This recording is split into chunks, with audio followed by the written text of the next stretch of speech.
Alrighty. Starting the stream up. Let's get some music going here. Okay. Let's go to about here. Make sure all the text fits. All the text does fit. Look at something.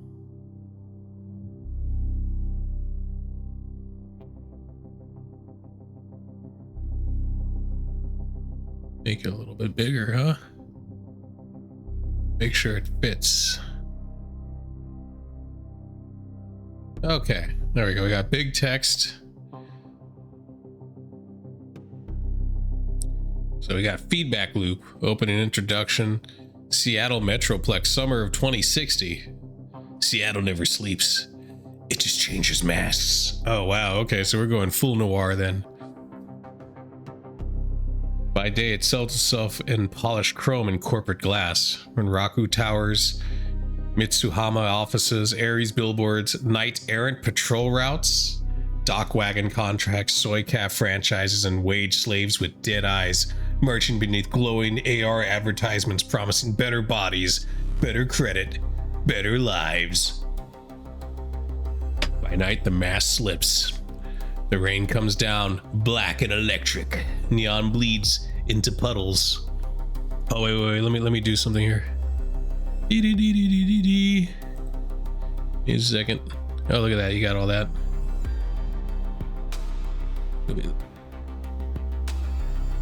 Okay. All right, where was I? I had to do a little audio tweak there.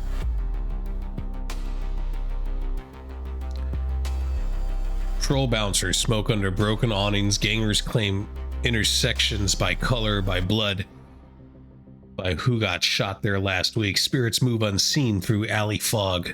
Drones buzz overhead like steel mosquitoes. Somewhere in the distance, a Lone Star siren starts, stops, and decides somebody else's emergency is more profitable. This is the sixth world. Magic came back. Did not save anybody. The Matrix connects everyone and still leaves people alone. The corporations bought the future, fenced it off, and charge admission by the hour. And somewhere in Tacoma, in a cramped apartment full of cables, secondhand electronics, toy clutter, old music gear, and half-repaired drones, lives a man who used to think he was going to be somebody else. His handle is Ultranova 5000. That's me! Most people call him UN5K. Nobody does that. No one. He is not a street samurai, not a mage, not a corporate-born spider with a clean resume and dental plan. He is a tired, half-broke rigger decker with stubborn streak and smart-linked revolver, 2 drones that mostly work, and enough technical skill to be useful to people who prefer paying in cash and not asking names. He knows cameras, he knows signal routing, he knows cheap security systems, dirty parking lots, dead zones, burner comms, bad audio wiring, and the exact sound a drone motor makes right before it gives up and drops out of the sky. Once, music was going to be the way out. Guitars, noise, late nights, bad clubs, cheap beer. The desperate belief that if the sound was big enough, it could punch a hole through the walls of the life he was born into. It didn't. Or maybe it just hasn't yet. The guitar sits nearby, not forgotten, just waiting, like a lot of things, on the couch. Why is it Cosmic Lighter Web? It's Cosmic Spiderweb. I misspelled the name. Hold on, let me just change that.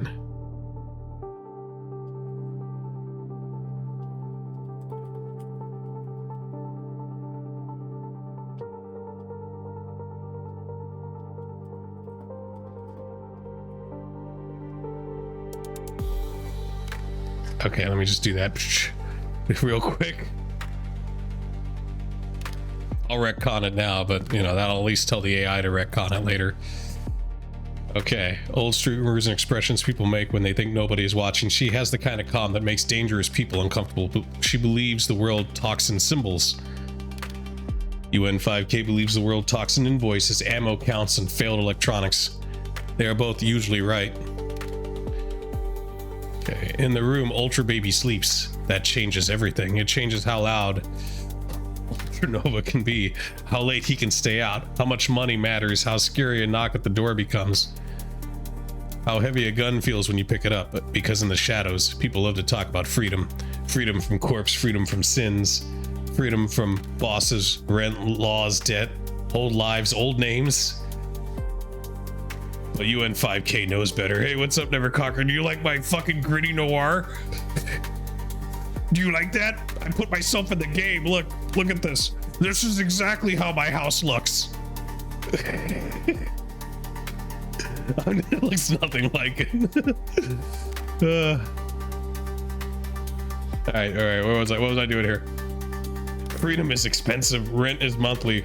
Formula is not free. Cooler than my shit. Oh, that's fair. Yeah, I mean, this. If I lived in Seattle, it would look like this, right? It'd have this whole fucking shit. I like how like, I guess I got my drone workbench over there. There's like a little baby monitor, and then you can see the outside a little bit. My wife's got her tarot cards.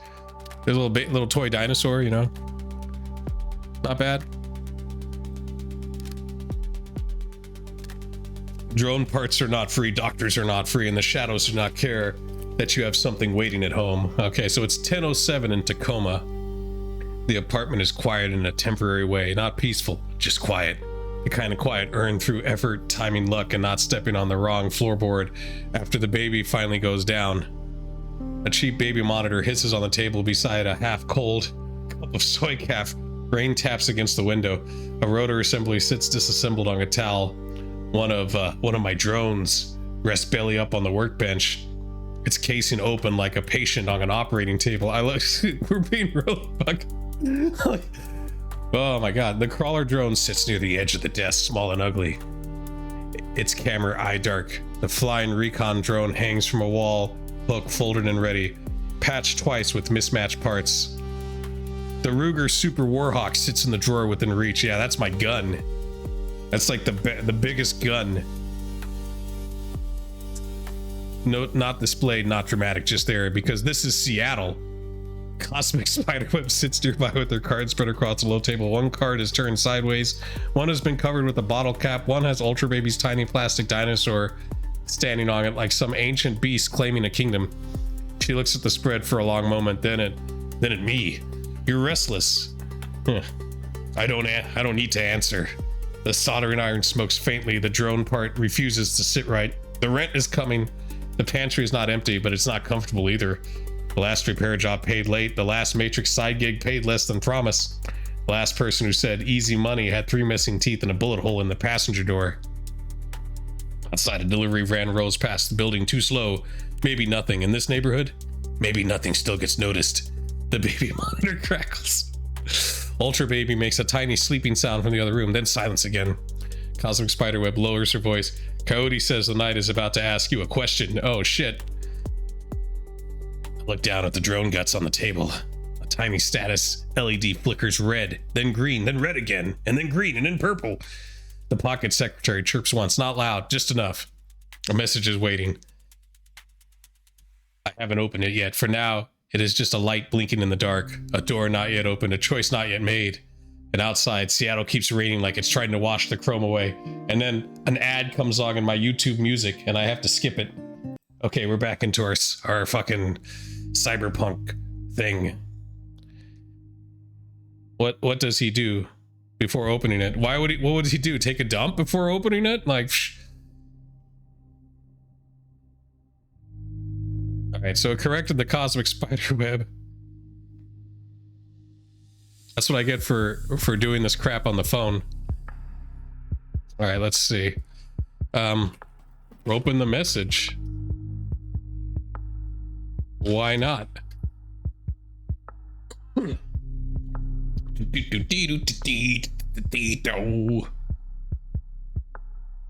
thinking. Oh, it only took 8 seconds. So hopefully I've been updating the hell out of this game to try to make it be faster and stuff, and to read the files faster. So hopefully we don't sit around for too long between scenes. I tapped the pocket secretary twice with my thumb. Not fast, not scared, just enough to make the little plastic rectangle know he means it. Why would I care about my rectangle? The screen flickers for half a second. The message does not open. It sits there as a black pane over the cheap green interface, like something thinking about whether it wants to be seen. And the encryption wrapper peels away. No attack program, no obvious trace, no screaming alarm, just text. All right, what's the job? Need a driver, rigger, decker. Oh, that's very specific. That's like everything that my character does. Who understands cameras, music venues, and not asking stupid questions. Tacoma tonight. We cover one physical master cartridge from Black Line 49. A rehearsal lockup in low rent performance space. No, is this musical espionage? I gotta get their mixtape. No Matrix copy, physical item only. Oh, it pays pretty well though. 8,000. Clean bonus of no public police response and no usable face vehicle capture. 1,000. Nobody bonus. What does that mean? What is nobody bonus? I get the clean bonus. I don't get the nobody. Well, we gotta do it before 1 a.m. Wow. Meet for details. Parking lot behind Denny's electronic organ. I don't know what. No body? Like yeah, you think it's like I don't leave any bodies? Oh wait, let me get the layers on this. There we go. There we go. Now your chat doesn't get cut off.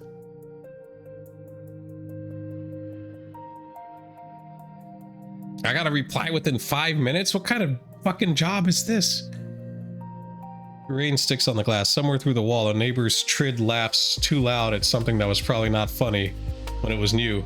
Cosmic Spiderweb watches the message from across the room. Her eyes move line by line, then stop on physical master cartridge. That part is old, she says quietly. Old things carry old problems.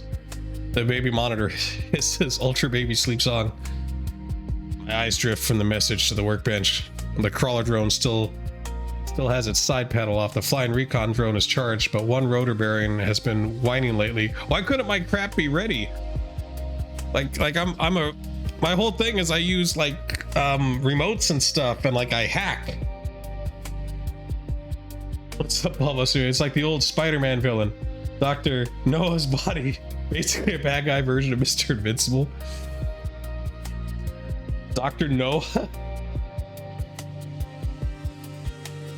What are we doing? So I don't know if I should hire people for this because it's not even enough money unless you guys want to work for cheap. But technically, I don't know.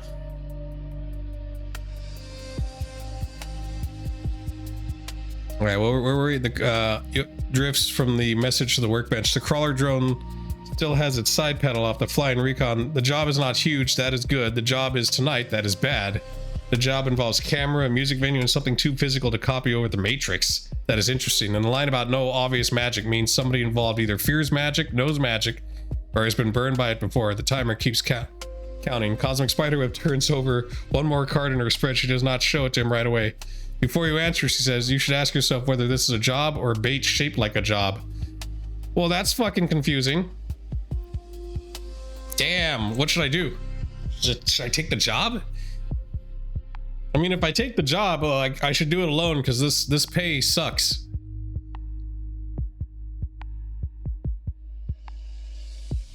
But maybe I can solo it. Don't take the job? Oh, okay, all right.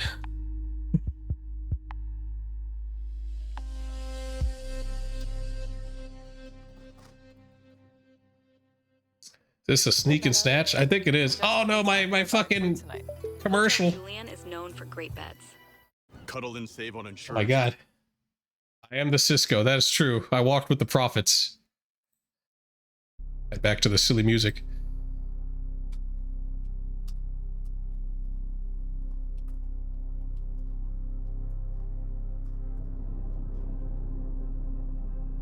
There we go. I don't take the job because it's too short notice. Do I have stealth skills? Well, like, I don't think so. I'm not the best stealth dude. In fact, we'll look it up. Show me you. All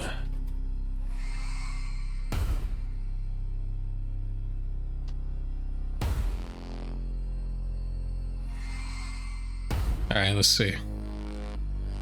Ask for bones to be tossed. I'm not running the Star Trek one. I can't do the Akuchi Moya. I can't all be like, we are far from the bones of our people. Okay, so I look at it till the timer drops under 3 minutes.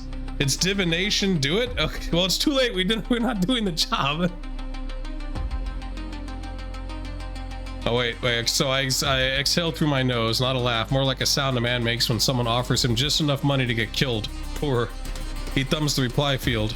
No, too short notice, too many unknowns, not enough pay to crew it properly. Find somebody cheaper. He pauses and add one more line. And if this was bait, tell whoever tied the hook they need better math. Send. Oh shit. The pocket secretary blinks once. Message deliver. For a few seconds, nothing happens. Rain continues ticking against the window. The soldering iron smokes faintly on the bench.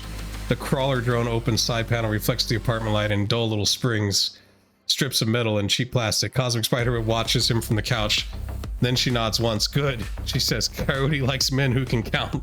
The baby monitor crackles. Ultra baby sleeps. The reply comes almost exactly 40 seconds later. Understood. Offer withdrawn. If you change your mind, do not contact this channel again. Oh, that's fair. Then the sender burns the line. Your deck's passive monitor catches the end of it. A cheap but effective self-scrub. Not enough to trace back. Enough to say whoever sent it knew the basics and did not want follow-up. Not a pro's ghost, not a punk's mess. Somewhere in the middle. Lean back from the bench. The job is gone. The apartment feels quieter afterwards, but not safer exactly. That is how Seattle works. Sometimes saying no avoids the bullet. Sometimes it just means the bullet goes looking for someone else first. Cosmic Spiderweb gathers his cards. The tower stays face up on the table. You still feel it, she asks. Yeah, and Ultranova does. Not the job, the shape around the job. Black Line 49 music venue, physical master cartridge. Short deadline, no pain, no magic, no cops, no bodies. Somebody wanted thing tonight and they wanted it cheap. That means either they were desperate, stupid, underfunded, or testing the market. Maybe all four. A minute passes. Then the pocket secretary chirks again, different tone, not the burn channel. Comes from an old contact route, dirty, familiar, low grade, encrypted with a sender tag. Not work. Not work is a local fixer, adjacent parts broker, not a real Johnson. Not clean enough for that. He moves used electronics, pawned drone gear, old music equipment, stripped security hardware, and sometimes names. He owes me 2 favors and 45 Nguyen, though he would argue both numbers. Message short. You get pinged about Black Line 49 tonight? Don't answer if you already took it. If you didn't take it, good. Something about that pull smells wrong. Call me if awake. Well, I guess I'm calling him. Cosmic Spiderweb sees your expression change. That one wasn't clean shoes, she says. Outside, down on the street, a delivery van turns the corner, disappears into the rain. No combat. Okay. So here's my stat sheet. So I'll do the bones then, while we look at the stat sheet.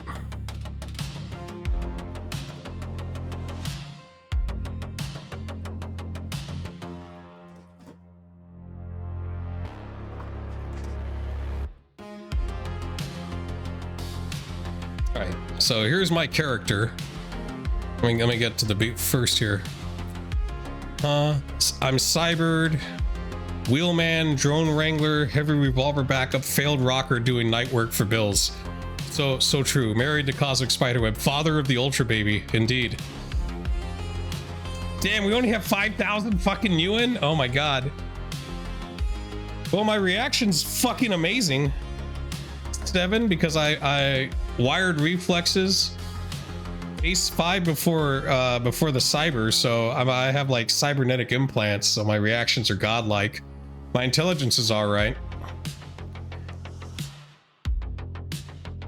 Pretty good combat pool, but not the best. Initiative's decent.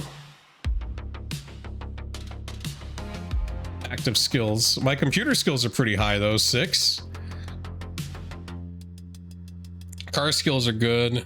My drone skills are fine. Stealth is 3 though, so I don't know about that. Performance is pretty good. My guitar is a 5, guys. So, you know, if we need to rock it out.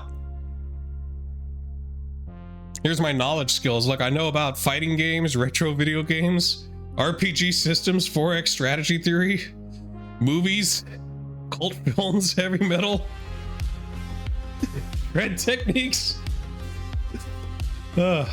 Street rumors, Matrix culture, RC toys, cult wife survival. There you go. I know some Spanish. That'll be useful, right? What's my cyberware? So I got a data jack. I can hack shit. My vehicle control rating, I got that one. So I think I can control vehicles with my mind if I plug into my controller. Smart link system. I got cyber eyes, thank God. Hardware memory, small working memory for deck route music files. Cool.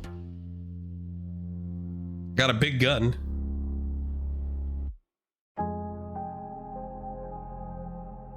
Drone suit. Life needs. Oh my God, these fucking commercials. All right, if this thing's gonna just do a commercial every 3 seconds, I'm gonna find another background music thing. Let's see.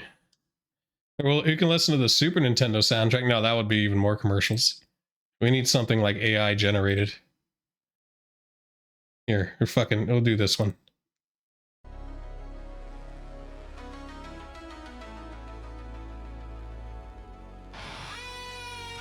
So we got a recon drone, that'll be good. We got a wheeled crawler or camera spoofer drone, so that can take out like cameras and shit. Social character voice. So I hate megacorp slogans.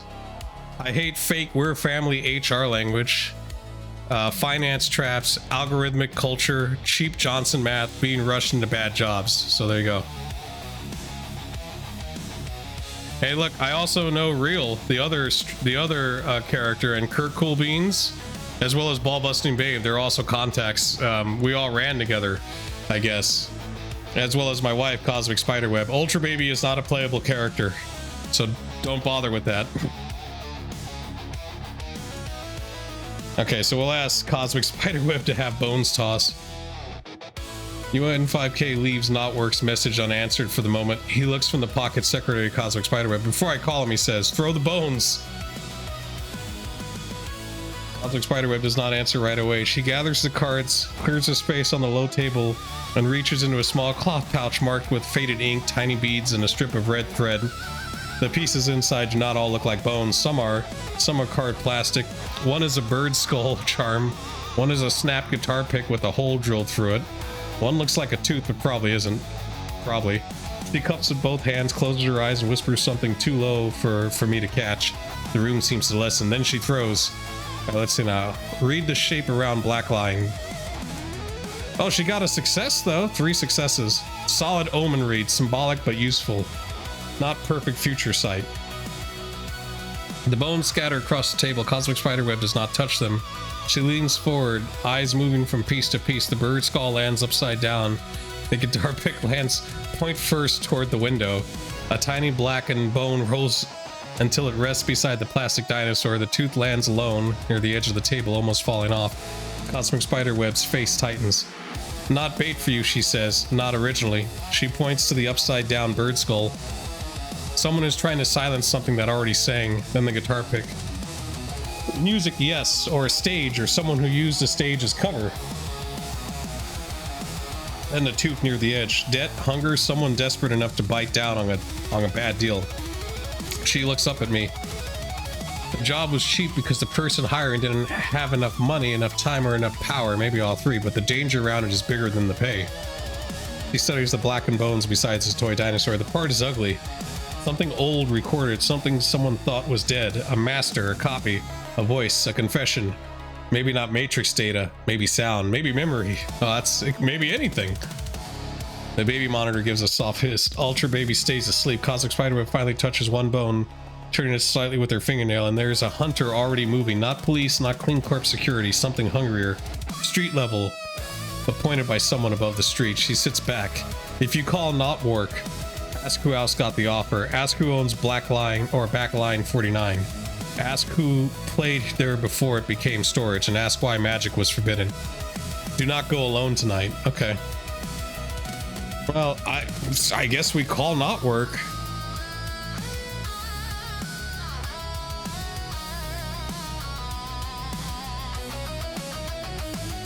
And ask.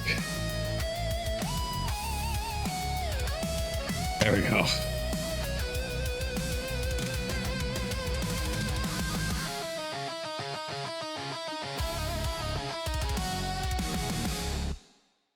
Think safety. Think Granger. Holy shit.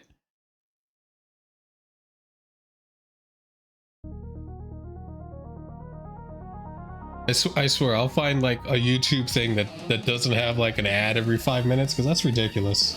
Yeah, it's only been 4 minutes and I get another ad. It's crazy. At least 15 or 30 minutes, guys. Come on.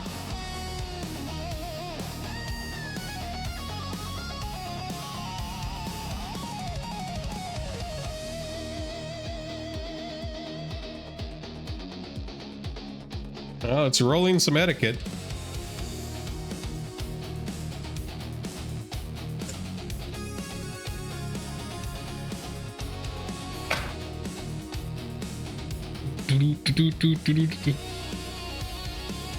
Yeah, Google, YouTube really needs the money, or like especially these guys that use like AI to make the music, because I guarantee you that this is all just AI music.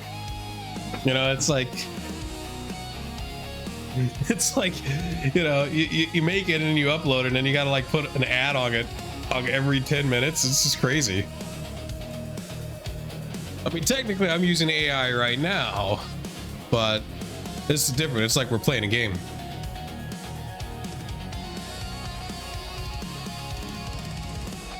Is Cosmic Spiderweb still here? Do you want to go on the run with me, or do you want to stay home with Ultra Baby? It's technically, if you go on the run with me, I don't have to pay you.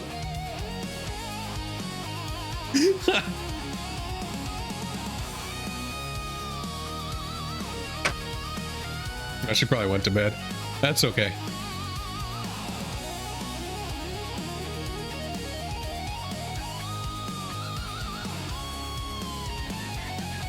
What about you, Never Conquer? Do you want to go on the run? We can get Ball Busting Babe in on it too. She's already in the game. I could use her.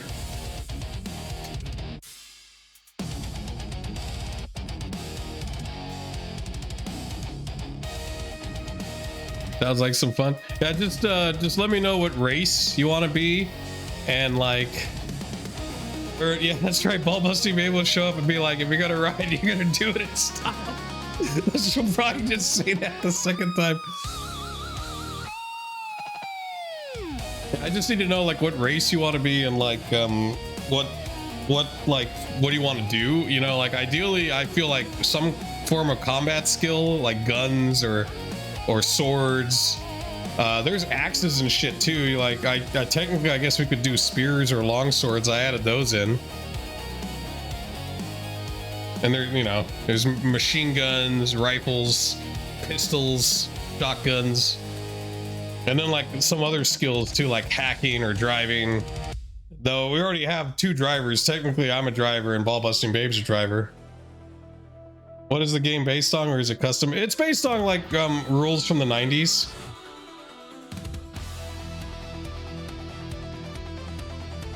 I mean, we could.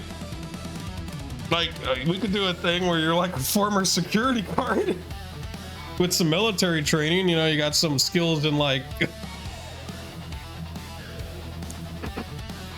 guns and shit. If we don't have a tank, that's the other thing too. Unless Kurt Cobain shows up, because he's our street samurai.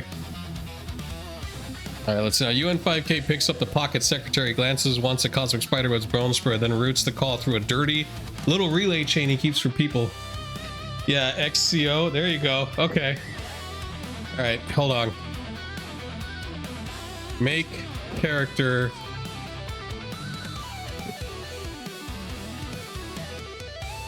Military training.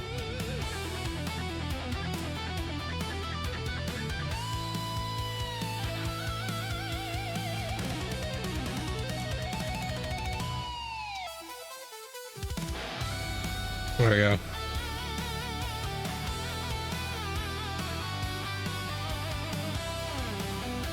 Yeah, I'm gonna say, you know, like corporate etiquette.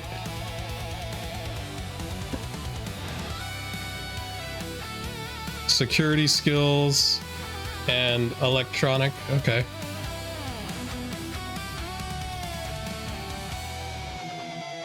All right, so I'm gonna ask it to recommend stats. Make sure your name's spelled correctly this time.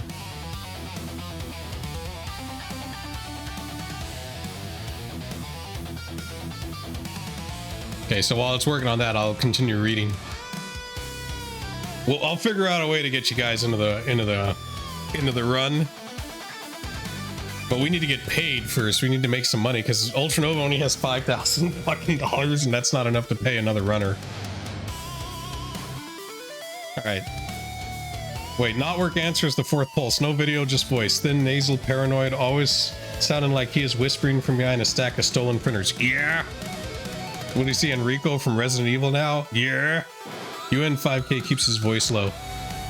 Backline 49. Who else got pinged? Who owns it? Who played there before it turned into storage? And why the hell did the message say no magic? There is a pause. The not work hails. Frag, you didn't take it good.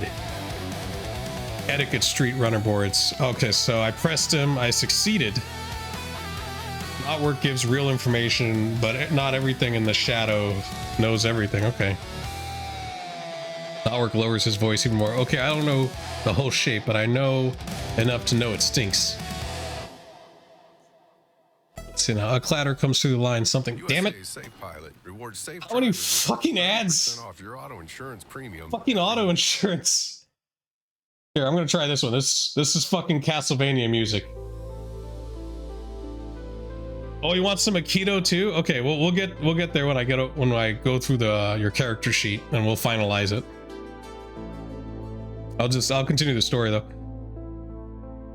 Okay, I don't know the whole shape, but I know enough to know it stinks. Clatter comes through the line, something metal falling. Not where curses away from the receiver, then comes back. First question, who else got pinged? At least 3 I heard about, maybe more. He starts counting them off. Tallow got the same offer. Wheelman, cheap, nervous, drives like he owes money because he usually does. If someone took the job fast, my bet is him. Glass Rat got it too. Little camera goblin, good with bad security, bad with people. He asked around about backline cameras 10 minutes after the offer. So either he was interested or already sniffing it. And Mona Chrome got pinged, or someone using her old contact route. Who are these people? Cosmic Spiderweb looks up from the bones. Not work continues. Second question, who owns Backline? On paper, it's owned by a shell called Alacon Storage Arts. That sounds like fake culture money, right? It is a shell, traces back to Tacoma property manager named Even Ruskell. Small-time parasite, rents rehearsal rooms, lockups, cheaper studio space, failed club lots, but he's not the real money. UN5K hears keys clicking faintly on not where it's in. Third question, who played there before? That place used to be called the Feedback Chapel in the late 50s. The 2050s? Because it's 2060, or does he mean 1950? It can't be 1950 because I'm pretty sure punk and synth metal and whizcore was not musical. So just a decade ago. Anti-Corp Noise Acts. A lot of nobody bands, couple of almost somebodies, one group mattered. He pauses. Saint Static and the Dead Channels. Not work lets that sit for half a second. They cut live master there, supposedly one take, supposedly never released. Supposedly got buried after their front woman disappeared. People said she owed money. People said she crossed a label. People said she recorded something on the master she wasn't supposed to have. The baby monitor hisses softly. Notwork's voice gets sharper. Fourth question, why no magic? That I don't know clean, but I heard 2 things. One, a talismonger told me Backline had bad astral residue. Oh, that ain't good. Not a ward exactly, more like old emotional noise baked in the walls. Drugs, fear, obsession, blood, crowd energy, the kind of place a sensitive mage walks into and immediately wants to leave. 2, somebody paid a local mage last week to inspect storage room C. Mage walked in, walked out, refunded half the money, and told the client to hire mundanes. Cosmic Spiderweb's eyes narrow. Not worth that's one more thing. And listen, the job offer said recover a master cartridge, right? Not destroy, not copy. Recover. That means somebody knows exactly what's in there, or thinks they do. The line crackles. Here's the bad part. Ruskell's people are not the only ones moving. A small crew called the Rain Dogs have been hanging near Backline. Local muscle, not major league, but they're hungry and mean. Somebody gave him the direction. He stops. Then, if you were smart enough not to take the job, stay smart. If you get involved now, don't do it as a cheap idiot walking through the front door for $8 grand. The call goes quiet except for rain static and cheap encryption hiss. Notwork waits for my response. All right, let's see what it did for Neverconquer here. So it'll make Neverconquer a grounded Shadowrun 3 street level character who can plausibly work with me. Not a superhero samurai, but a seasoned security tech operator with useful etiquette and site security instincts. Okay, specialist former corrections security officer with military training, understands corporate procedure, can read a building like a guard instead of like a runner. Has high enough electronics programming skill to help me with security systems. With some military background. If you meant commissioned officer, we can make him. I don't think so. But I think it's got this pegged, right? Mundane, so you're not going to use any magic. Do you want to be cybernetic in some way? Alright, recommended attributes. Just keeps him competent but believable. Essence, light cyber. So only light cyber, optional cyber. We could wire you. Apparently 6.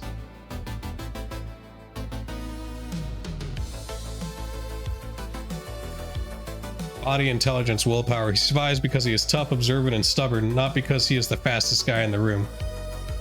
Recommended skills. So you got pistols, clubs, and batons, unarmed combat. I'll give it the... Okay. I'll say make, never, conquer, cybered. And he's got a keto 3rd Dan level. There you go. Let's read out what else is going on. Security systems, etiquette, corporate, etiquette, security, interrogation side, intimidation. Can direct people in a crisis. If we need to trim him for stricter charging, I'd prioritize pistols, clubs. Yeah, recommended knowledge skills. Prison procedures, correctional security layouts, corporate security protocol, alarm systems, basic programming, Seattle corporate. So it's all nice. It's all stuff we can use. Cyberware recommendation. Yeah, we should definitely give him the data jack. Holy shit, does everything I go on YouTube now just an ad every 4 seconds? I don't remember that. How long? Yeah, 5 minutes in. Shit. Okay, so we can give him the recommended cyber stuff, right?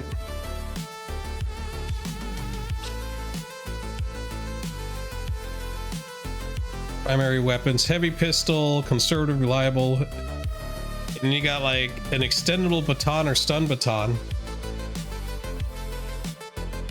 Maybe shotguns? I don't know what the hell are narco jack stun options. I guess that's like I mean, will we need that if you have a stun baton like in Judge Dredd?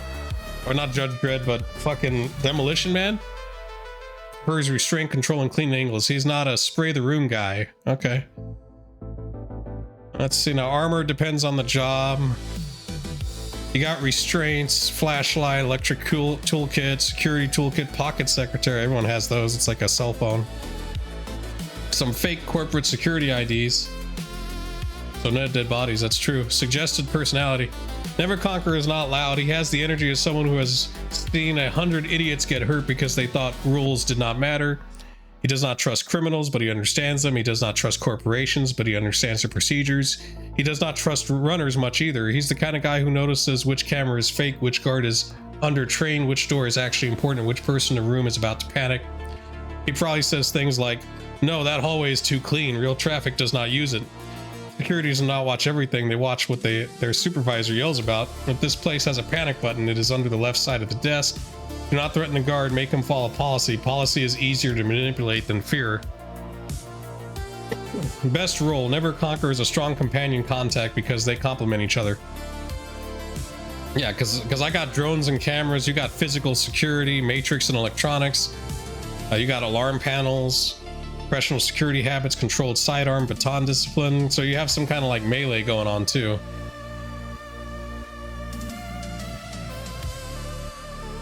Make him lightly cybered. Okay. I'm gonna add that. I'm gonna add the Aikido thing into it too. What do you think? You think we should just investigate this shit? Like I give you a call and I'm like, hey man, I don't know why, but I figured I'd go and investigate this stupid shit.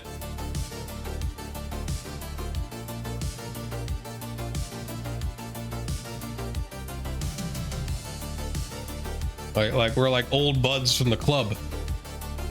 All right, so this should be, now you're cybered, so you got the smart link. That means like your gun is also connected to your eye, because you got cyber eyes, right? So that should be able to like help your accuracy. So you got low light vision, flare compensation.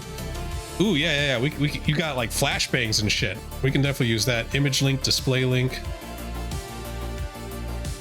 You got vision magnification? Optional but very fitting. And have an exit plan ready? That's true. See, my guy's more of the driver, so optional but very fitting. Orientation says excellent for facility movements, eternal clock, shift timing, patrol. Okay.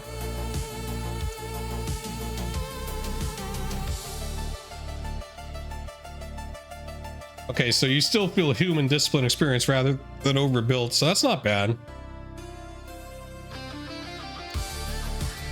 Keto should emphasize disarms, throws, joint locks, restraint holds, redirected attacks. That gives you some non-lethal options, so we don't have to, like, you know, kill everyone we deal with. So you're gonna have a heavy pistol, probably an Ares Predator. That's like that's a big gun. I like the extended baton better than the stun baton. A long gun, security shotgun, ideally loaded with gel stun options. Lethal backup available. Final recommended worksheet. Okay.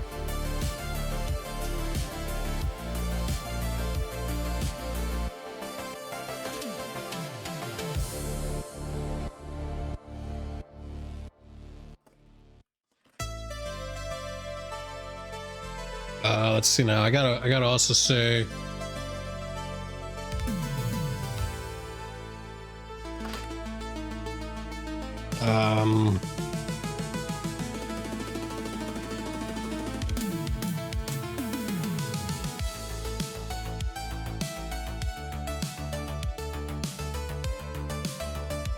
and make you a playable character too, so that we can make decisions for you.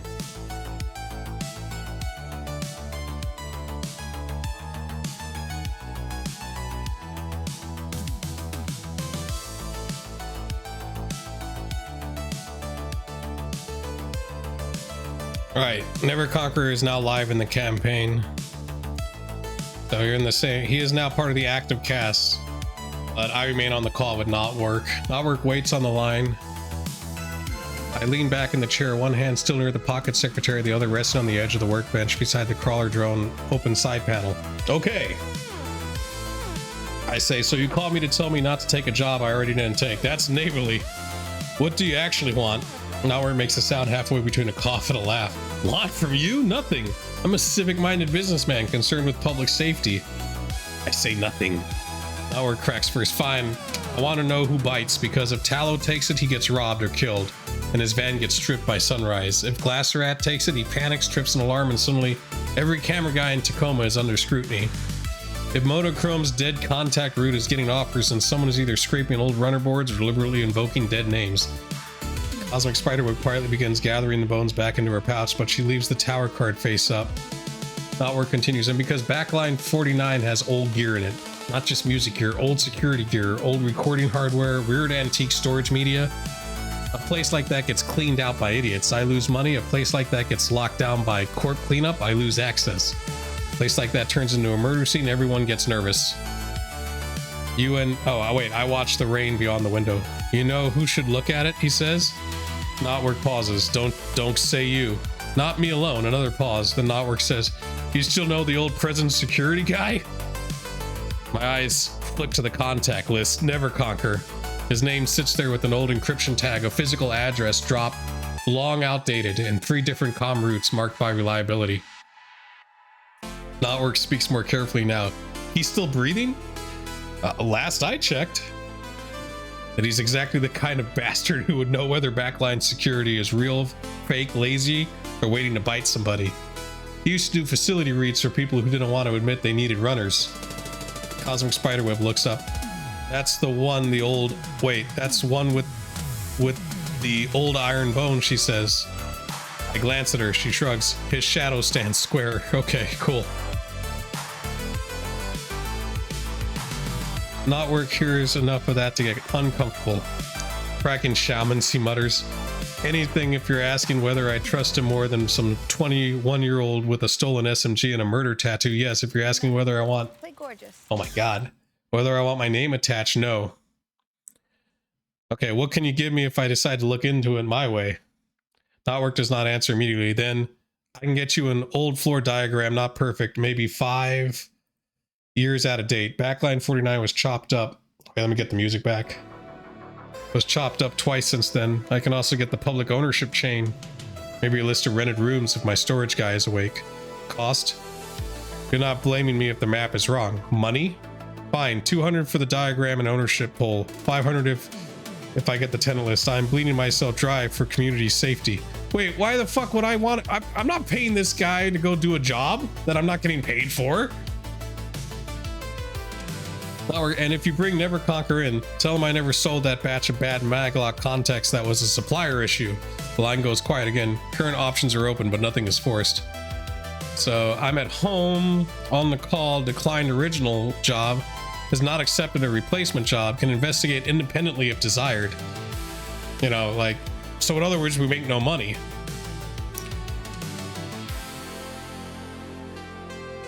Well, I'm just gonna tell this dude, like, quite frankly, I don't care if I don't get paid. Which is true. Like, why would I go? Like, what, for a mystery? That's fucking stupid. Look at the rain streak window, then back at the bone spread. The job was bad math, but this thing behind it, that feels different. He speaks in the pocket secretary. Quite frankly, Notwork, I don't care if I don't get paid. There's a long pause on the line. Notwork says, this is the worst sentence anyone in our profession can say. No, wait, that's not what I mean. Like, I don't... Look, we'll retcon that.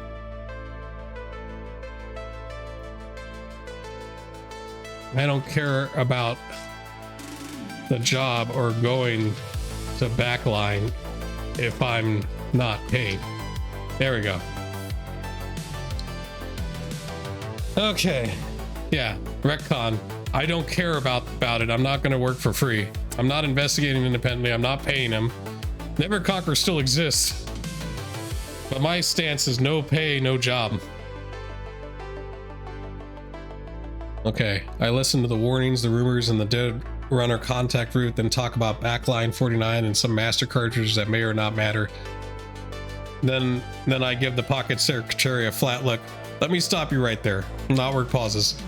I say, I don't care about the job or going to backline if I'm not getting paid. And Notwork gives a tiny laugh. See, that is the first thing anyone has said tonight. No, the first sane thing. I thought it was like, that's the first. God dang it. I lean back in the chair. You called me to warn me. I appreciate it, but I'm not spending my night burning favors, risking drones, calling in backup, and walking into maybe cursed rehearsal lockup because somebody else underbid a bad job. Like Steve Martin in Three Amigos. No dough, no show. Exactly. Like, I already have 5,000 credits, man. Like, I need work, but like something that pays well and something that can pay for a crew. Cosmic Spiderweb from the couch says nothing, but she does smile faintly. Notwork says, fair, very fair. Adult answer, disturbingly mature. You want me involved, I say? You find out who is paying, what they actually want, and what they're willing to put up for a proper crew. Otherwise, Backline 49 can stay somebody else's bad decision. Notwork exhales in the line. Okay, then here's what I can do. I can sniff around, no charge, because I'm curious, and because if this turns into a hot zone, it affects my parts channels. If money appears, I call you. If it's just poor idiots chasing poor idiots, let them trip over each other. Good. You want me to mention you're available at the right price? I look across the room at Cosmic Spiderweb's bone spread. The tower card is still face up. Available at the right price. Yeah, not available cheap, not available alone, not available tonight unless the number gets real. Notwork makes a pleased little sound. That I can sell. I add, and don't use my name, use the skill set. Camera, rigger, decker, music site, familiar, grumpy, not stupid. And then he's like, leave out grumpy, no promises. The call almost ends there. Then I say, one more thing, I've got someone I might call in if this turns real. Never Conquer. Notwork goes quiet for half a beat. The old prison security guy? Yeah. He's still breathing, last I checked. Good, if this becomes real money, bring him. A place like Backline needs someone who can read guards, doors, cameras, and lies. Tell him I never sold that batch of Maglock contacts. Is that going to be a thing? You absolutely sold those. Supplier issue, historical debt, folklore. Notwork clears his throat. Okay, I'll sniff around. If there's pay, I'll call. If not, Sleep like a responsible adult. The line clicks dead. The apartment settles again. The message is declined. The warning is noted. No neurons spent. No job accepted. Neverconquer remains loaded as a contact and playable character, but has not been called into the mess yet. Cosmic Spiderweb gathers the bones back into the porch. Coyote respects rent, she says. The baby monitor hisses. Ultra baby sleeps. Alright.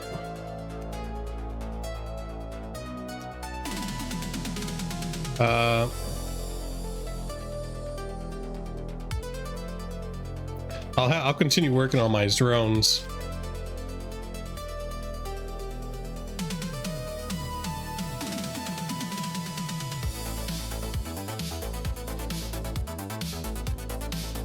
There we go. I'll work on my drones. If I don't hear anything by 2 a.m., I'm going to bed. Fuck that shit.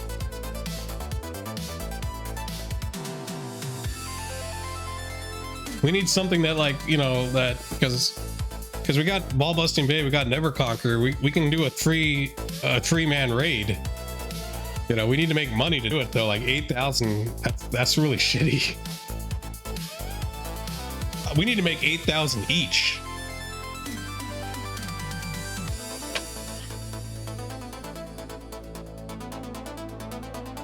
Then I'd take the job, but doing it alone. All right, UN 5K lets backline 49 go. Not his job, not his problem, not for free. Sits the pocket secretary down beside the soldering iron. Turns the crawler drone onto its side and get back to work. The little machine's left wheel assembly has a slight jitter underload, and the camera gimbal keeps catching when it pans hard right.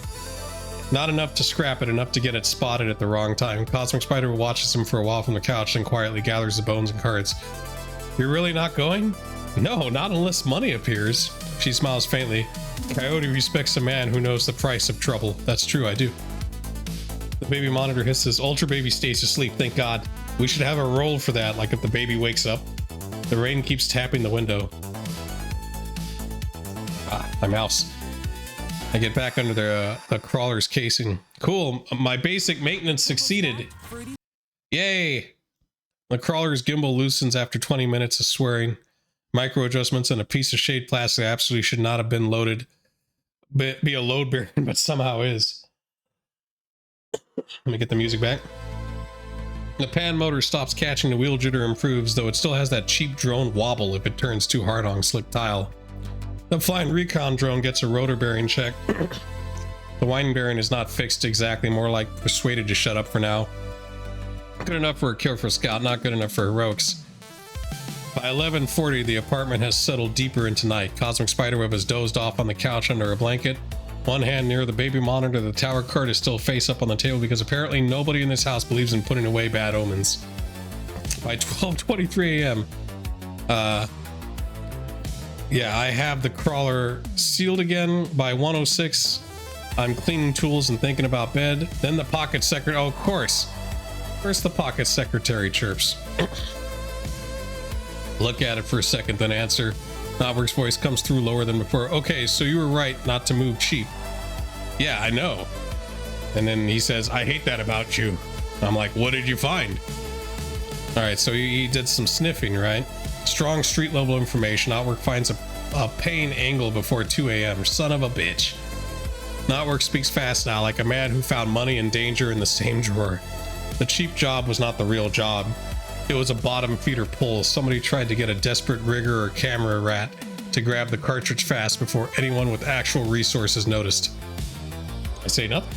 Lauer continues. I found someone who noticed. A click, a hiss. He shifts encryption layers. Client is not Megacorp, not clean, but not Corp clean either. Old music rights money. Really? Music rights? Private archive type, maybe connected to one of the surviving people from Saint Static and the Dead channels. They do not want the cartridge stolen, destroyed, copied, or handed to whoever sent the cheap offer. I'm like, well, what does it pay? Here we go, 24,000 total for a small crew. Half front, half on verified recovery and secure containment, plus reasonable expenses. It can justify them before the job. They want the master cartridge secured in the original chain of possession identified if possible. I sit on the number, oh wait, I let the numbers sit in. Outwork adds, clean bonus for 4,000 if there's no public police response and no dead civvies. They're not asking for no bodies at all, which tells me they understand the world better than the first idiot. Alright, what's the deadline? Soon, but not stupid soon. They think the cheap crew may move tonight. They want eyes first, then a plan. If you set meet as remote. No parking lot direct, voice only, mass through me. Well, I glanced at Cosmic Spiderweb sitting on couch. Knotwork says, and Ultra? Yeah? Yeah? If you take this, bring Neverconqueror. This sounds like doors, guards, old cameras, dumb muscle in one room everyone is lying about. The apartment is quiet except for rain, the sleeping baby monitor hiss, and the faint cooling tick of the soldering iron. Now there is real money on the table. Okay. Alright. So we're gonna set up the run.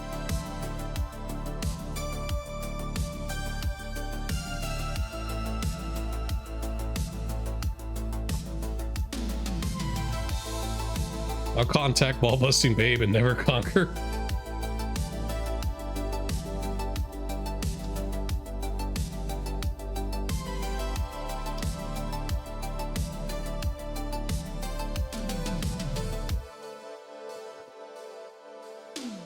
Let's see now.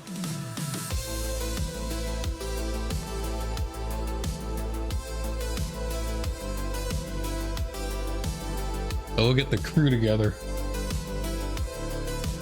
So I've never played a rigger before, so this should be interesting. I basically, my character's a combination of the two characters that people hate the most, which is hackers, which they're called something else, wreckers or something like that. All right, it's forming a paid crew now, so I'm gonna do drones decking. That's what it is, instead of hacking. Cameras, remote recon, Neverconqueror, security read, corporate security procedure, controlled backup, electronic support. Ball-Busting Babe has better wheels, getaway driving, extra gun, because she's got a submachine gun that's smart linked. So we're gonna split it each 8,000 with 4,000 clean bonus split after the fact, unless I say otherwise. I think that's pretty decent. 8,000 would be all right. If we get shot, we'll ask for more. All right. I keep Knotwork on standby. Hold the client warm, he says. I'm not accepting until I know who's in. Knotwork makes a low approving sound. Look at you, almost professional. Kill the audio without ending the route. Then pull up Neverconqueror. The call pulses 3 times. Neverconqueror answers like he was already awake. Ultra? Yeah. I say, I've got the paid version of the bad idea. Backline 49. How the fuck does he know about it? Yeah, 24,000, half front, half on completion, 4,000 clean bonus. I'm gonna fucking call out the AI on that. How does Neverconqueror know about backline 49? Right, back to the story. All right, where are we?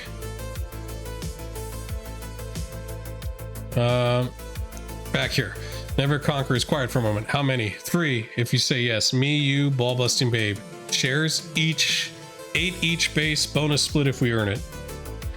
That is an actual number. That's what I'm calling. Neverconqueror exhales through his nose. Conditions. I want the meet remote. I want the diagram before wheels roll. I want rules of engagement clear before entry. We do recon first. No rushing storage room C because some mass voice says hurry. The site is occupied by civilians. We adjust. This becomes body recovery. The price changes. I agree. Then I'm in. Okay, so Neverconqueror accepted. Estimated prep time 20 to 30 minutes. He'll probably get his armored jacket, smart linked heavy pistol, low profile tactical kit, so he's going to be decked out. Neverconqueror adds, send me what Knotwork has. I'll read it while I kit up. An Ultra? Yeah. If Ball-Busting Babe is driving, tell her I want a vehicle that does not look like it belongs to a runner, a dealer, or a corpse. But she'll just get the pedo van again. All right. Ultranova says, you're picky for a man getting 8 grand. And I'm old because I'm picky. The line goes to standby. I forward the preliminary pack, and then I call Ball-Busting Babe. She answers faster than Neverconqueror. What exploded? Nothing yet. That's new. The candy van. The candy van. I need wheels and another gun. Paid job. Tacoma, backline 49. Music lockup. Bad security. Maybe local muscle. Need quiet recon first. Possibly recovery after. 24 total. 3-way split. 8,000 each. Sunday swirls. There is a rustle on her and the sound of something metallic being checked. Is this one of those jobs where you say quiet and then somebody lights up the parking lot? I mean, yeah, we're getting paid a lot of money for this. I'm specifically trying to avoid that. That means yes, but later. Can you bring better wheels? What kind of better? Something that doesn't scream runner. Room for gear. Fast enough to leave, boring enough to park. Ball busting babe, thanks for maybe 2 seconds. I've got access to a dark blue Americar wagon with ugly seat covers and fake family sticker back window. Looks like somebody's tired aunt drives it to night shift. Engine's better than it looks. Trunk space is decent. Plates are clean enough for Tacoma unless somebody stares too hard. Never Conquer would probably approve. Yeah, sure. Then I say gun. And then she's like, you know, I'm bringing the SMG. Quiet, quieter than screaming, not suppressed unless you're paying for the nice toys. 8,000 share. Then I'm bringing the nice ammo, not the nice suppressor. She pauses. Any magic? Job says no obvious magic. That's not an answer.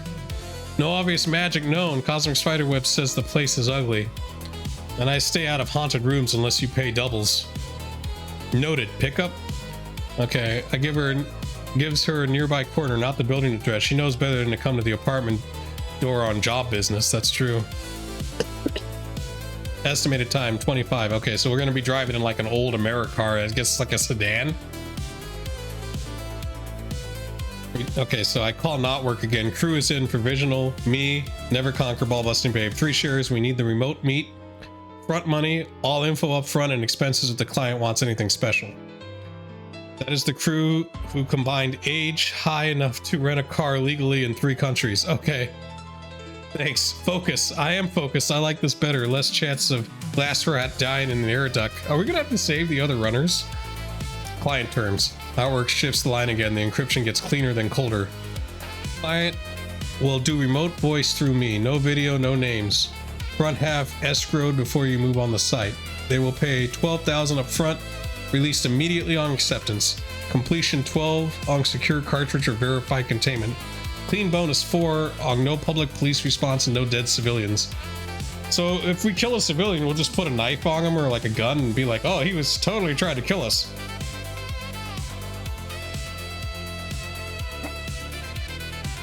Paused by our crew. That is what they said. Cute.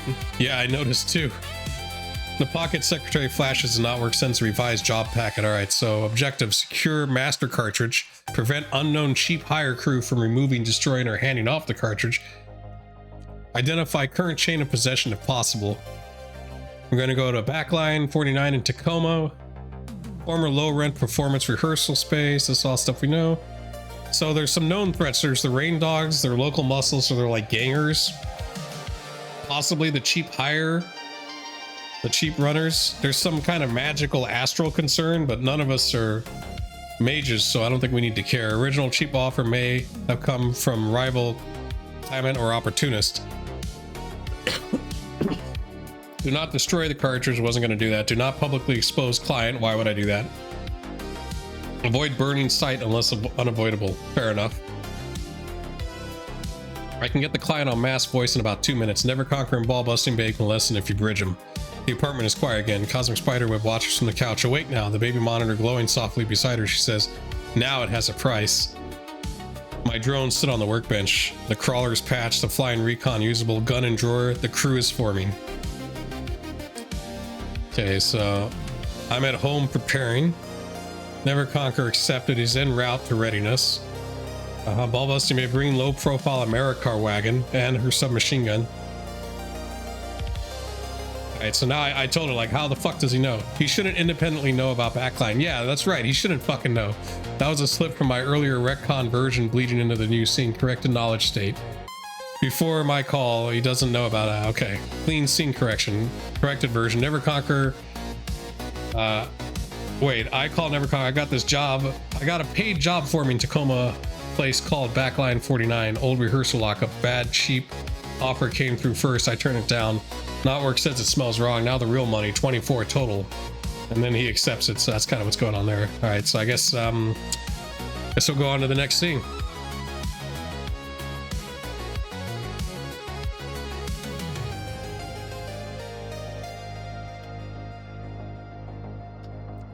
Let's get paid and meet up. Oh, it's like midnight? No, wait, no, it's like 2 o'clock in the morning, right? Like that's what's going on.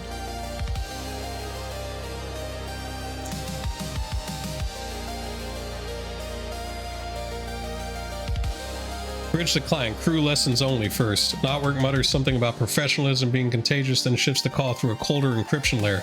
Never Conquer and Ball Busting Babe come onto the line as silent listeners. A masked voice joins. Not male or female in any useful way. Filtered flat, expensive enough to remove tells, cheap enough to prove this is not a megacorp bedroom. Crew identified as 3. And then I say 3. Rigger Decker, security specialist, driver gunner. Objective remains unchanged. Physical master cartridge. Do not destroy it. Do not copy it. Do not hand it to any party already on site. Secure it and identify current holder if possible. And then I'm like, pay first. The voice pauses. Knotwork jumps in quickly. Escrow is ready. I say, not escrowed in Fairyland. Released before we roll. Another pause. Then the masked client says, acceptable. 12,000 front. Divided 3 ways. Or do the crew lead? 3 ways. 4,000 each. Keeps everyone honest. Ball Busting Babe says over the bridge, I'm always honest when directly paid. Never Conquer says nothing. The masked voice continues. Completion pays 12,000 more. Clean bonus of 4,000. There's no public police response and no dead civilians caused by your crew. You know, like if it is our crew, that means that we can just also deny that we killed anyone. How would he know? Never Conquer cuts in now. Define civilian. The masked voice pauses longer this time. Non-combatant, unaffiliated site occupants, staff, tenants, bystanders, anyone not actively threatening the crew or the objective. And Never Conquer says, good enough. I'm like, send me the money. There is a delay long enough to hear the rain against the apartment glass. Then the pocket secretary flashes. Knotwork escrow relay, 4,000 cleared. Hell yeah. A second later, Knotwork confirms over voice. Ball got hers, Never Conquer got his. Front half released. Ball Busting Babe says, now I care. And then Never Conquer says, now we work. The masked client says, one final packet through Knotwork. Okay, physical master cartridge. Yeah, priority prevent cartridge. We know that. It's kind of redundant here. The masked voice drops. Knotwork stays on for one last second. Try not to make the news. Oh, no promises. Wrong answer. The line dies. So it's 1:24 a.m. in Tacoma. I gear up quietly. The crawler drone goes into a reinforced carrying case with sparse tape, lens film wire clips, small adhesive patches, and a handful of tiny parts that might be used. That might be tools or junk depending on how desperate the night gets. The flying recon drone gets folded into its sling case. Usable, not perfect, good enough if he does not fly in like an idiot. The Super Warhawk goes under the armored street coat. The cyber deck rides close. Cosmic Spiderweb stands near the couch, arms folded, watching him prepare Ultra Baby sleep. She says, now it has a price. I checked my revolver once, yeah. And then she's like, that doesn't make it safe. I'm like, no. Good, don't confuse those. All right. He steps close, touches 2 fingers lightly to his chest, then to his forehead. Come back boring. And that's the plan. Your plans usually have sparks, small sparks. She gives him a look. Okay, I leave behind the apartment. Can start feeling like a reason to stay. I leave before the apartment feels like a reason to stay. So pickup point, 141. The meet point is not the apartment. It is a closed self-serve car wash 3 blocks away. The kind with half the lights out and old soap foam crusted in the concrete seams. Rainwater runs down the drain channels. A broken vending machine advertises pine-scented air fresheners for people who stopped believing in fresh air years ago. Dark blue AmeriCar wagon rolls in with its headlights low. Ugly seat covers, fake family stickers, slightly mismatched rear panel, tired ant energy from 20 meters away. Good wheels. Ball Busting Babe leans across and pops the passenger door. Get in. Don't drip on the upholstery unless you're bleeding. She is armored under street clothes. Compact and wired tight. Smart link gear hidden well enough for the weather and the hour. Her SMG is not visible, which means it is exactly where she wants it. A second vehicle arrives 4 minutes later. Plain, boxy, forgettable. Never Conquer steps out wearing an armored jacket under a dark rain shell. 50 years old and built like a locked door, his movements are controlled, economical, no swagger, no wasted motion. He carries 1 gear bag, not big, heavy. He gives Ball-busting Babe's wagon one slow look. Acceptable. Ball-busting Babe says, high praise from the corpse inspector. Former corrections officer. Same lighting. Neverconquer ignores that and looks to me. You have the packet? I nod. Neverconquer opens the rear door and gets in. He does not sit behind the driver. He sits rear passenger side where he can see both mirrors. The road behind them and my hands if needed. Professional paranoia. Inside the wagon, rain taps softly against the roof. I send the pack across local encrypted short range. Neverconquer reviews it in silence. Ball-busting Babe pulls out the car wash and blends in with the Tacoma night traffic. No one follows immediately. At least no one obvious. Neverconquer scrolls through the old layout. Before we get close, he says, we stop 2 blocks out. No heroic parking in front. Ultra gets aerial eyes first if the weather allows it. Crawler only if we have a clean approach. Ball keeps the engine warm and finds us 2 exits. I want to know where the rain dogs are before they know where we are. Ball-busting Babe says, finally an adult. What? Ultranova watches the rain-smeared road ahead. The neon gets thinner as they move deeper into the wrong part of Tacoma. Backline 49 is waiting somewhere ahead. Behind old brick, bad wiring, and rooms somewhere cheap men to die for. Well, to be fair, Ball-busting Babe did work with Real in the last run, and Real's kind of a twit. No tactical map yet. The crew is now paid, assembled, and rolling. Okay. Let's do what Neverconquer recommends, because that sounds like a good idea, right?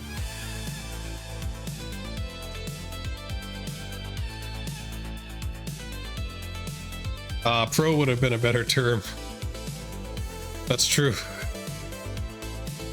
But never. I'll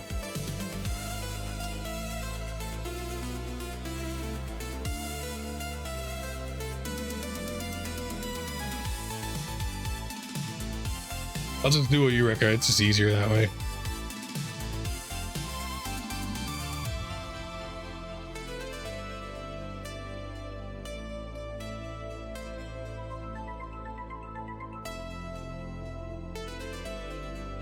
So we'll do some recon, right? Since I have drones, I can do that one.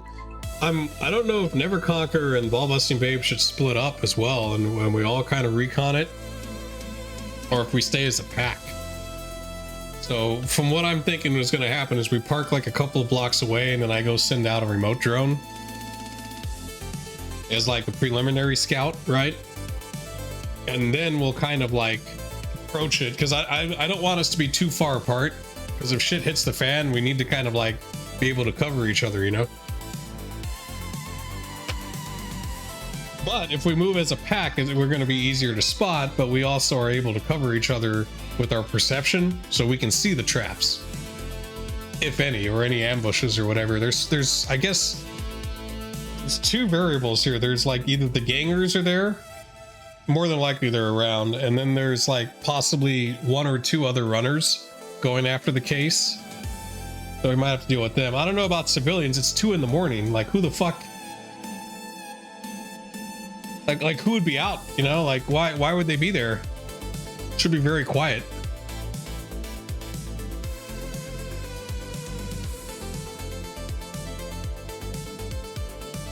All right, Ball-busting Babe does not drive straight to backline 49. She takes the wagon through a dull strip of Tacoma night.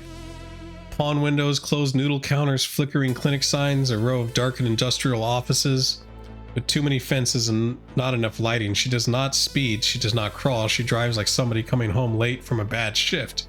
Neverconquer watches the mirrors more than the street ahead. I keep the drone case closed until they are well short of the target. At 1:54 a.m., depending on the city, there could be nightlife out and about. That's true, it is Seattle, but I think Tacoma is like the industry place. I don't know too much about the slums or whatever, or the districts. It sounds like this place is abandoned, but they might have some like light security. So Ball-busting Babe turns into the back lot of a closed carpet warehouse 2 blocks southwest of backline 49. The sign is half lit. The lot has enough junk vehicles to make the Americar wagon look a part of the scenery. She parks nose out, engine stays warm. Okay, for ordinary city driving under operational caution. Oh look, there was +1 for wet roads, but -1 for low late night traffic and non-aggressive route choice. Okay, well we succeeded with a 3. The wagon slides into place without drawing obvious attention. No headlights turn after them, no vehicles slow twice, no one steps out of the doorway to look. Ball-busting babe kills the lights, but not the engine. 2 exits, she says, south back to the arterial, east through the alley if nobody parks stupid. West is garbage, north takes us toward the problem. Never Conquer opens the packet on his display and studies the old diagram. I unfold the flying recon drone. The rotor bearing gives one soft, ugly little whine when it wakes. Ball-busting babe looks at it. That thing sounds sick. I say it's emotionally complicated, okay? Never Conquer says keep it above rain noise and below skyline. It launches. The drone rises from behind the warehouse sign. Black against black, rotors cutting into the rain. It climbs low first, then angles toward backline 49 with the side instead of directly over the crew vehicle. Oh, we got 2. It doesn't tell me what success means, though. It just tells me I had 2 success. Alright, well, the drone feed stabilizes. Backline 49 appears through rain and video noise. Old brick, 2 stories, a long rectangular building wedged between a vacant auto glass shop and a fenced utility yard. The sign is not neon anymore, just backlit plastic with 2 letters dead. Backline 49 exterior recon, approximate building footprint, 38 meters wide east, 24 meters deep north-south, 2 stories, but second floor appears partial office storage. Street side, main public entrance under old awning, 2 front windows bordered from inside, 1 working camera above an awning, old dome type, weak light from lobby reception area. So west side, narrow alley about 3 meters wide, and load side door halfway down. We're not going to go through that. That's fucking terrible. What about the rear? Small gravel service lot, rear service exit, 2 dumpsters, 1 parked white panel. Why is there a panel van? 1 parked dark pickup, chain link fence behind a lot. East side, utility yard fence line, no obvious public door, possible old emergency. Okay, I bring in the drone, keeping the distance. There are people, not many enough. 3 men loiter near the rear lot under the weak spill of security light. Raincoats, hoods, 1 smoking, 1 leaning against the dark pickup, 1 standing too still near the rear service door.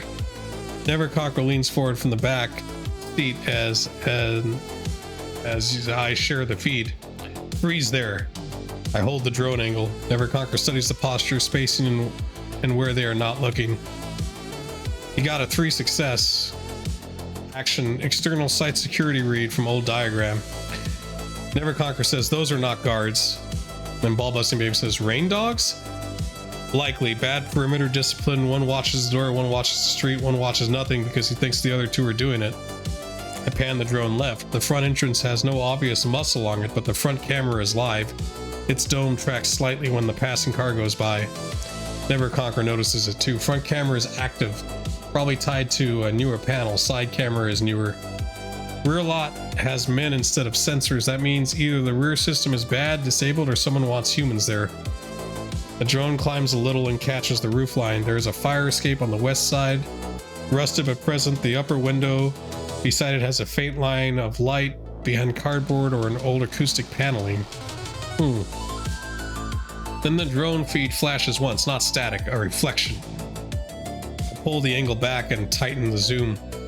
Across the street from backline 49 on the second floor on the vacant auto glass shop, something small and glassy catches light from the drone's position. A lens, maybe binoculars, maybe a camera, maybe another drone operator's spotter rig.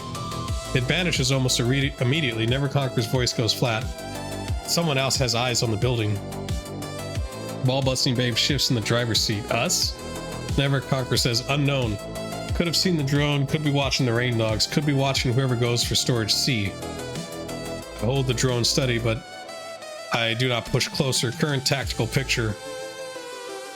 So the front south entrance, actable camera, weak lobby light. So if we go through the front, we have to deal with the camera. The back has people in it. The west alley kind of sucks because it's like it's got a newer camera. But we can access the fire escape so we can get to the roof. East side, fence utility yard, possibly blocked emergency exit. But we have an unknown watcher. So Never Conquer speaks quietly. We have at least 2 parties on site or watching it. Rain dogs at the rear, unknown eyes across the street, front and side camera active. We are still clean because we are still 2 blocks out. Ball busting babe keeps the hands on the wheel. Crawler, Never Conquer looks to me. Not yet, too much open ground. If we put Crawler near the building now, it either has to cross exposed pavement or come out of a vehicle close to the site. Aerial stays up until we understand the watcher. The drone hovers in the rain dark air. Across the street, the vacant auto glass shop remains black. Then on the rear lot feed, the rain dog near the service door knocks twice on the metal door. It opens from inside just a crack. A 4th figure inside says something. The rain dog passes in a small object. Could be a comm link, could be a key card, could be cash, could be nothing. The door shuts again. Never Conquer says inside contact confirmed. The clock reads 1:59. The crew is still unseen as far as they can tell. The site is not empty. I think we need to try to get eyes on maybe the crew can move closer, but like silently, like stealthily, and then use the recon drone to see if we can get eyes on the watcher. Ideally, we should also just go after the watcher first, but we could waste too much time going after the watcher. If something happens, it sounds to me like the watcher's probably the other Shadowrunner. So if we get rid of them, then all we got to do is worry about the security, which seems to be local gangers.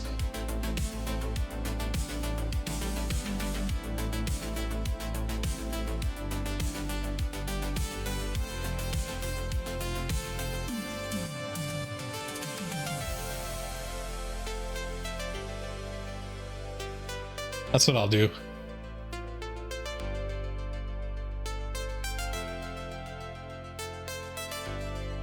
I'm tempted to leave Ball Busting Babe with the van or the car, but I also wouldn't mind having another submission, like having another gun, you know? We need to do some legwork.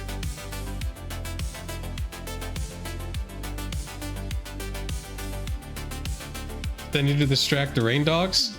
I was thinking if we can get rid of the watcher, I can use the drone, or like, you know, the crawler drone to disable the cameras or spoof the cameras. And then we could just go in the front. But there's contacts in the front too.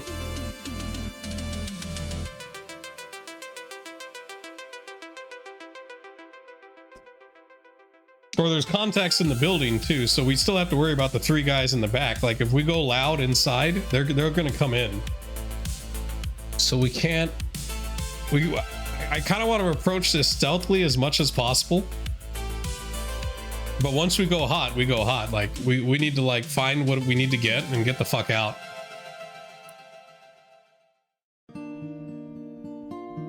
I don't think our stealth's the best, so we might have to go loud. Let me find another.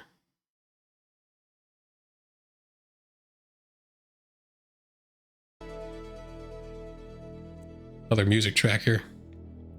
Okay, I keep the aerial drone high enough that the rotor whine gets swallowed by rain and traffic hiss, then swings it right, not toward backline, but toward the vacant auto glass shop across from it. Never Conquer points to the old diagram on his display at the street beyond the windshield. We move on foot. No one crosses open pavement unless I say, stay west of the frontage. Use the utility shadow, stop at the alley mouth. We are not approaching the building yet, we are approaching the problem. Ball Busting Babe kills the engine and a sort of quiet makes the rain louder. She pulls her submachine gun from its head in place, checks it once, then keeps it under her coat. I sling the drone case, keeps the deck tight, and my Super Warhawk concealed but reachable. Never Conquer steps out first. No swagger, no speech. Just a 50-year-old man reading angles in the rain. Alright. Plot. Oh, okay. Never Conquer leads them through the carpet warehouse lot, along a broken fence line, then between 2 parked delivery wrecks that have not moved in years. He avoids the direct line to backline's front camera and keeps the team out of the rear lot's obvious sight cone. The crew moves. Oh, we succeeded. Stealthy approach. Did we succeed in this? Okay. Well, it looks like we all succeeded our stealth rolls.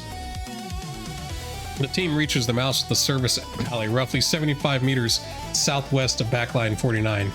They are close enough now to hear the faint bass vibration from somewhere inside the building. Not music exactly, more like a equipment hum through the walls, a compressor, a generator, maybe an old sound system powered up and idling.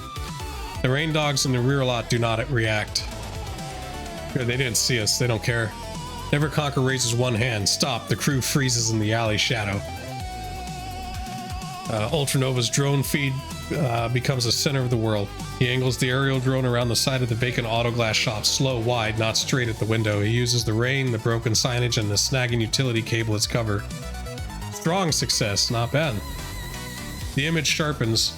Second floor of the vacant auto glass shop. A broken window has been covered from inside with dark plastic sheeting. A slit has been cut through it. Behind it, a slit sits a small optic mounted on a cheap collapsible tripod. Not a sniper rifle, a camera, probably low light capable. Cable runs from the camera to a shoulder bag or compact field deck on the floor. Beside it sits a thin figure in a hooded rain poncho, knees tucked up, face mostly hidden behind a respirator mask and bulky goggles. Small build, nervous posture, not rain dog muscle. The figure is watching backline 49's rear lot and west side door. One hand keeps adjusting the camera focus, the other hand keeps touching something near their chest. A panic button, comlink, or a weapon. So he might be working for them. He might be like, they're guarding the rear with a lot of guys. I think the rear might be more important now.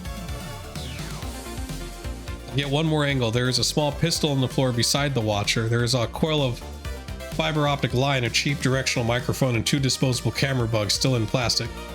Never Conquer sees the feed and speaks quietly. Not Overwatch, surveillance tech, scared, probably alone. Ball busting babe mummers, glass rat? I can't confirm, but the shape fits what Notward said. Camera goblin, bad with people, good with bad security. Then the watcher stiffens. Not at the drone at backline. The rear service door opens again. This time, two rain dogs step aside as someone exits. The new figure is not dressed like them. Short coat, hood down despite the rain, carrying a small hard case in one hand. Case is about the size of an old audio cartridge transport box. The watcher in the auto glass shop leans forward too fast and nearly bumps the camera. Never Conquer says, "There, that's movement." The person with the hard case crosses from the rear service door toward the white panel van. One rain dog opens the van's side door. The watcher's hand goes to their chest device. My drone holds position. The team is still undetected in the alley, roughly 75 meters out. It sounds like they're gonna get into the fucking car. And it sounds like that's like whatever they're getting into the car is the stuff we're after. There were two vehicles parked back there. There was like a pickup truck and a van.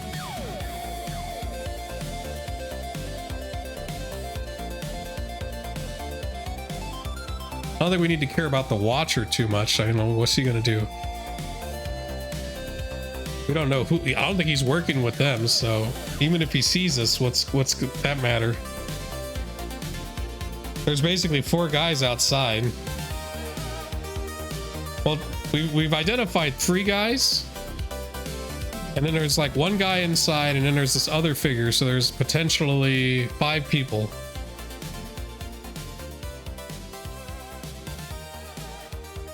We have surprise, but we're at a distance.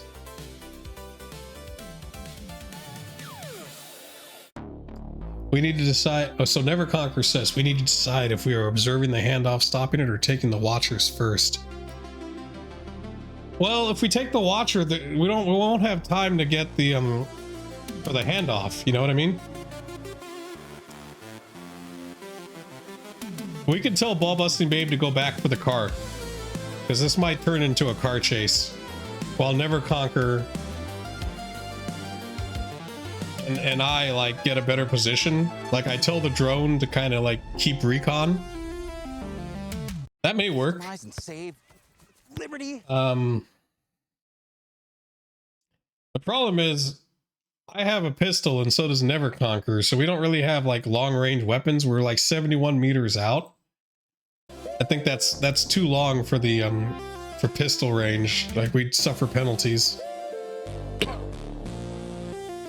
Wait, I know.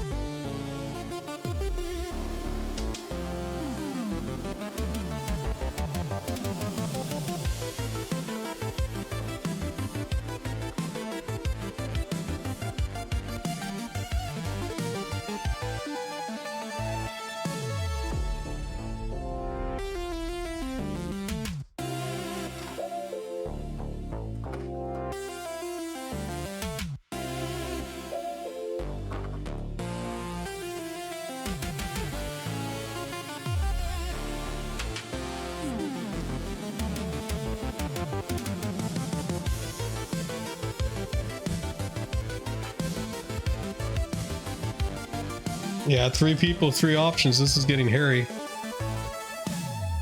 Yeah, so here's my plan. I'm gonna have Ball Busting Babe go back to the car and start it, and be prepared to come in guns blazing while I keep the drone as a recon. And then Neverconquer and I are gonna go like try to stealthily get into a better position, because if we're gonna ambush these guys, we're outnumbered already. There's a couple of dudes out there, you know, like there's at least 4 or 5 guys in the back with the van. We don't know how many people are inside the building. There could be more people in there, and then we'd have to deal with them too. So if we hit them, we gotta hit them when they're vulnerable. If this is a handoff, we may even trail them.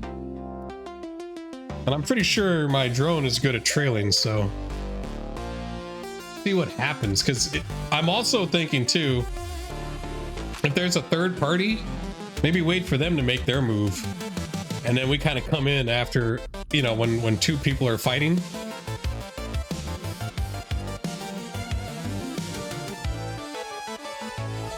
But I also don't want the case to get away, because that would also suck.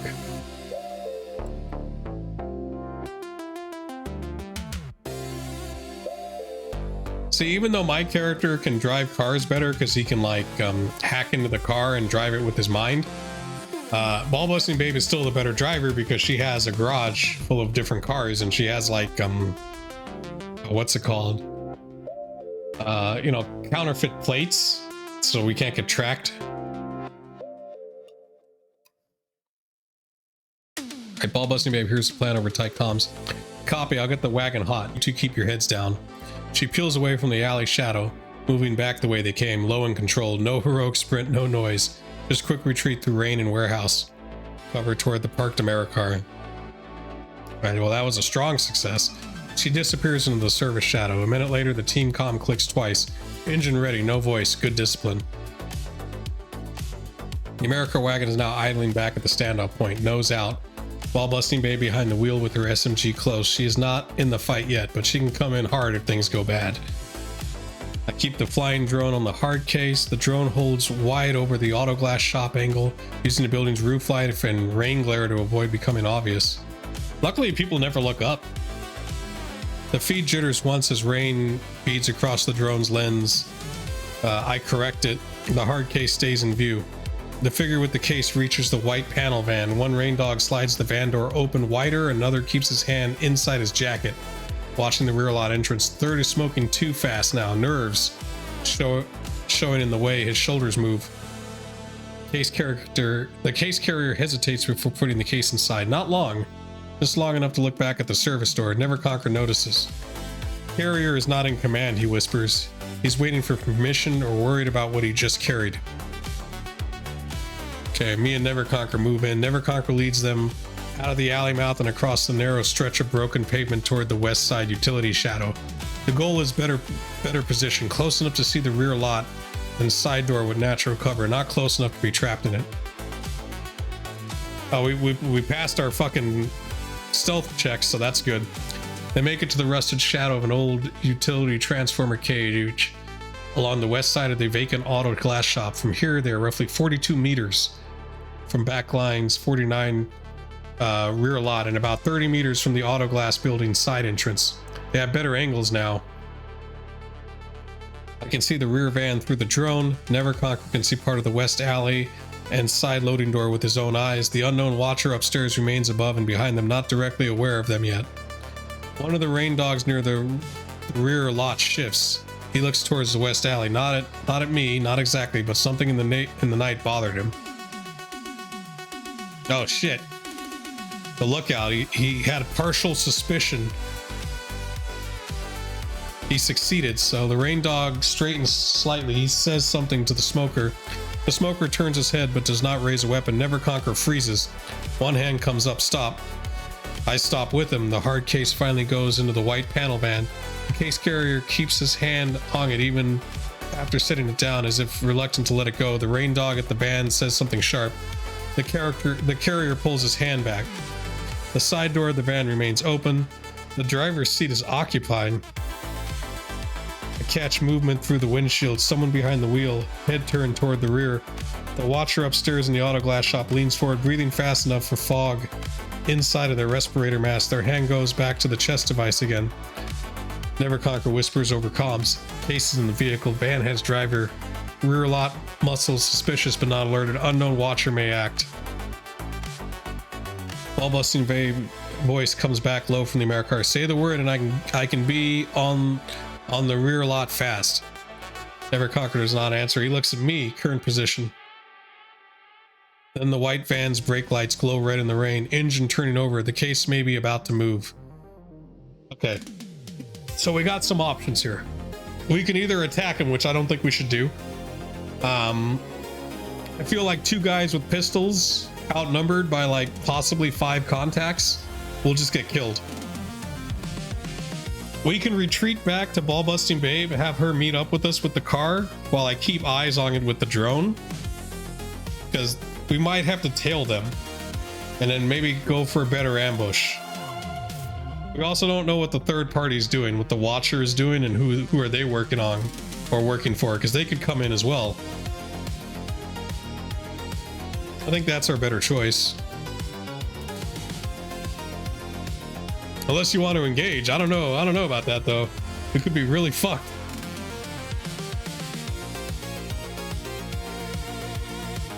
OC. Okay, let's...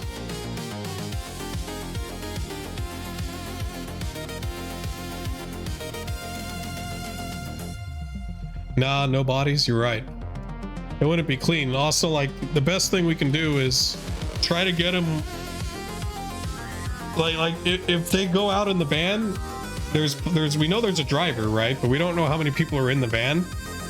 We can assume maybe at most 3 or 4. That's a better chance, right? Especially if we do something crazy like crash into them with the car to stop them when they're away from these guys in the warehouse or whatever, because we don't want to deal with those guys. That's more fucking people to deal with.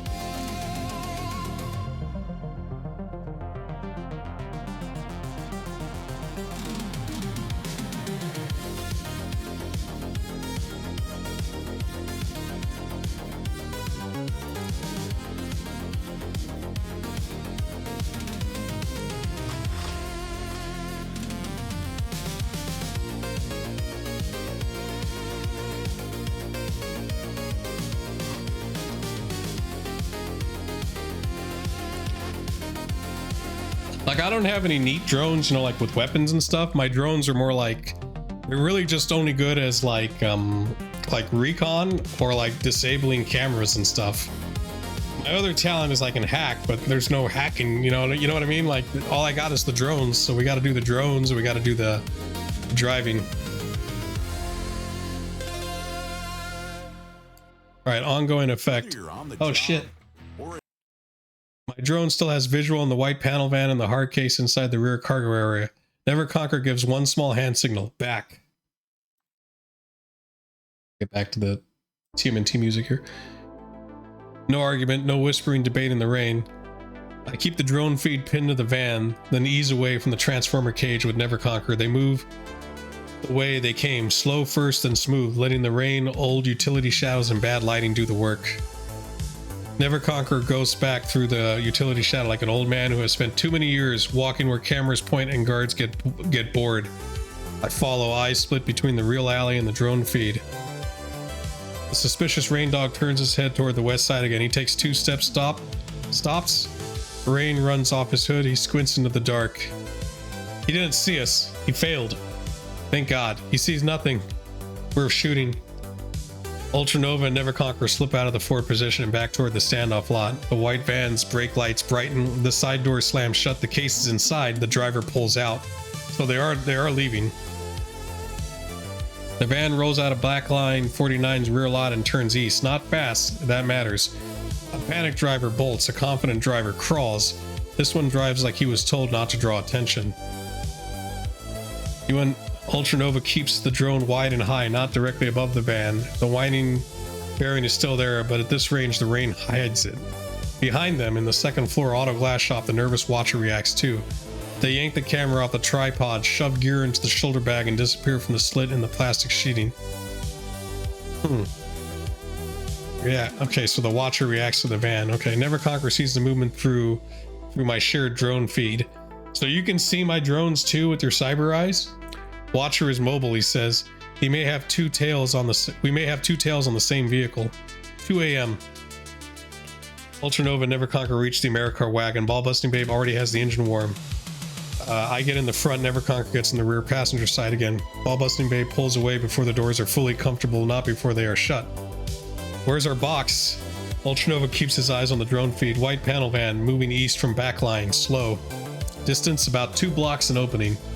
Neverconqueror says, do not close yet. Let the drone hold contact. We follow like we belong somewhere else. Ball-busting Babe turns south first, away from the direct route, then cuts east on the parallel street. The Americar wagon moves like a tired civilian car headed home late. No hard acceleration, no sudden turns, no headlights glued to the target. The van continues east, then north. Ultranova drone keeps the visual. The van does not appear to notice the Americar. Yeah, it failed its perception check. The van takes her right near an old freight spur and heads towards a dark industrial strip, not toward a highway, not toward a club district, not towards open barren chaos either. Neverconqueror watches the map overlay. He's not delivering to the original meet. He's taking it to a secondary hold point. Ball-busting Babe says, good, fewer witnesses. Or more guns, Neverconqueror says. The drone feed shows the white van slowing near a low industrial building with a faded side. Fuck, I wanted to hit him before they got to where they are. The building is 1-story flat roof, old loading bay, chain link side yard. The van turns into the side lot. Lights are off except one dim lamp over the loading door. You know what? Maybe we can catch the guy that was originally paying for this. That's also more guns that we have to deal with. Okay, my drone circles wide. The America remains 2 streets back, engine low, rain ticking across the windshield. Neverconqueror leans forward. New sight, new rules. We stop short again. Drone first, no one drives into that lot until we... You know, I'm going to retcon this. OC.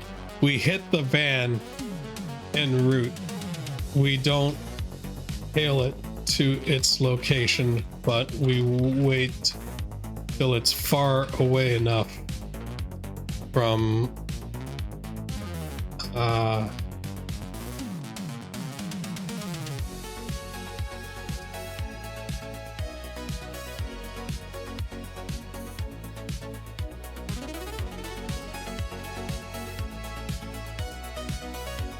All right, yeah, because that's my plan. I want to hit it while it's like being moved. It might be too risky to try to follow it to where they're going, because that could complicate things more.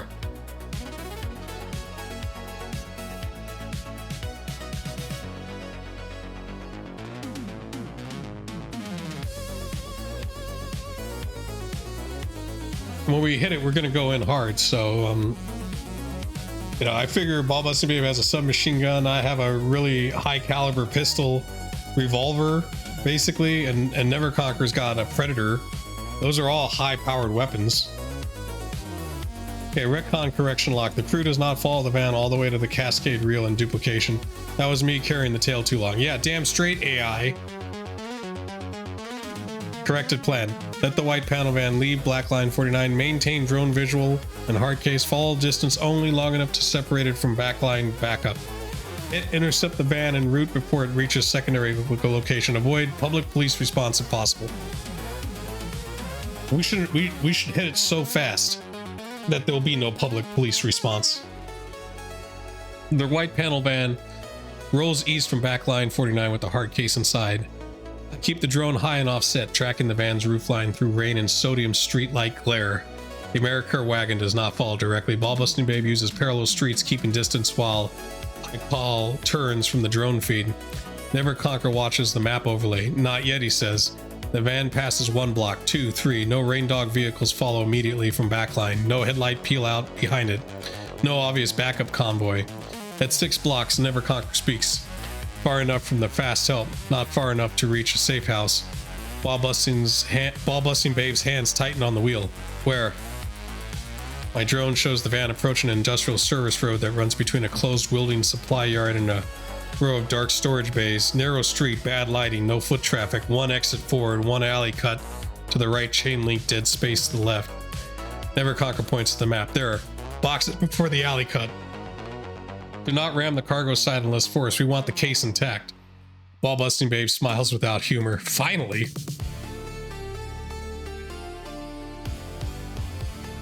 Okay, Ultranova keeps the van painted on the feet and gives Ball-busting Babe the timing. 10 seconds. He'll pass the welding yard gate. Alley cut on his right after that. Ball-busting Babe accelerates smoothly on the parallel street, then turns hard enough to feel the wagon's suspension complain, but not enough to scream tires. Alright, so this is Ball-busting Babe. She does her roll. So her car 5 6-sided dice, and 3 success. That's strong success. The AmeriCar wagon cuts into the service road ahead of the white van at an angle. Not a full ram, a hard block.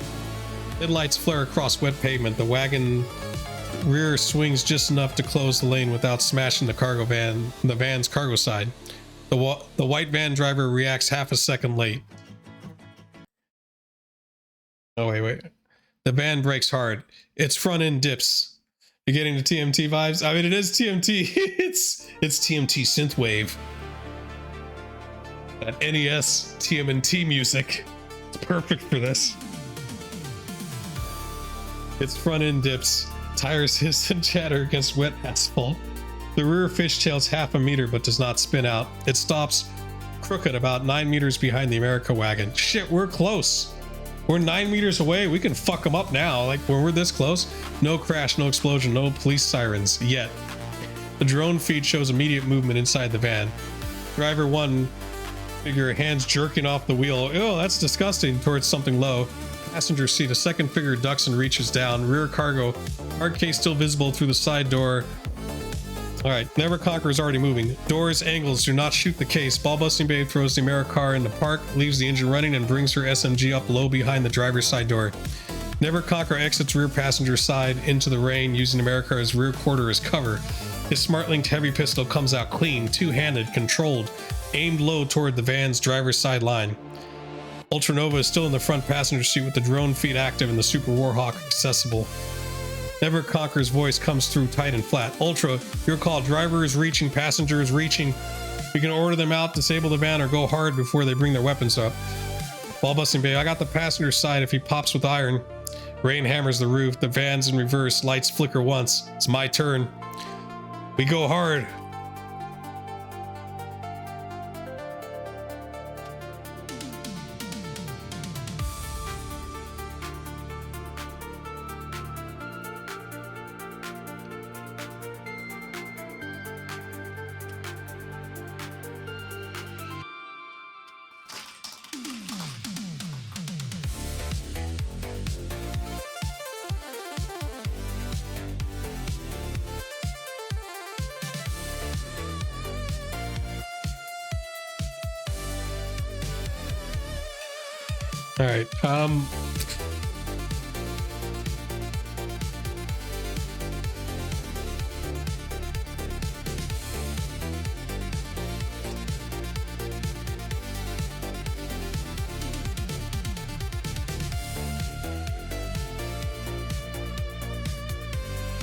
All right.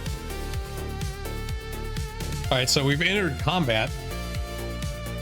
Now I'm hoping we had the jump on him, right? Because they didn't expect this shit. So hopefully we just get clean shots. Oh, I'm gonna also say use full combat pool. Yeah. Because we want to make sure we kill these guys.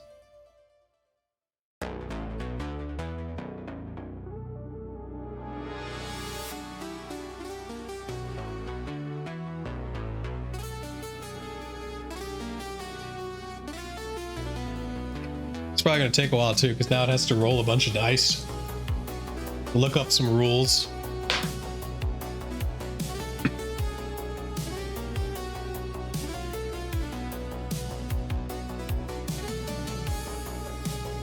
Dang, on-screen celebration. It didn't do anything though.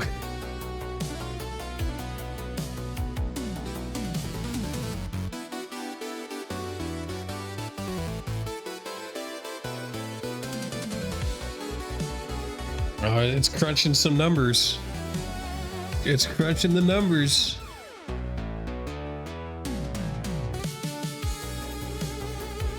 All right, we got surprise and initiative. Hopefully that means we win.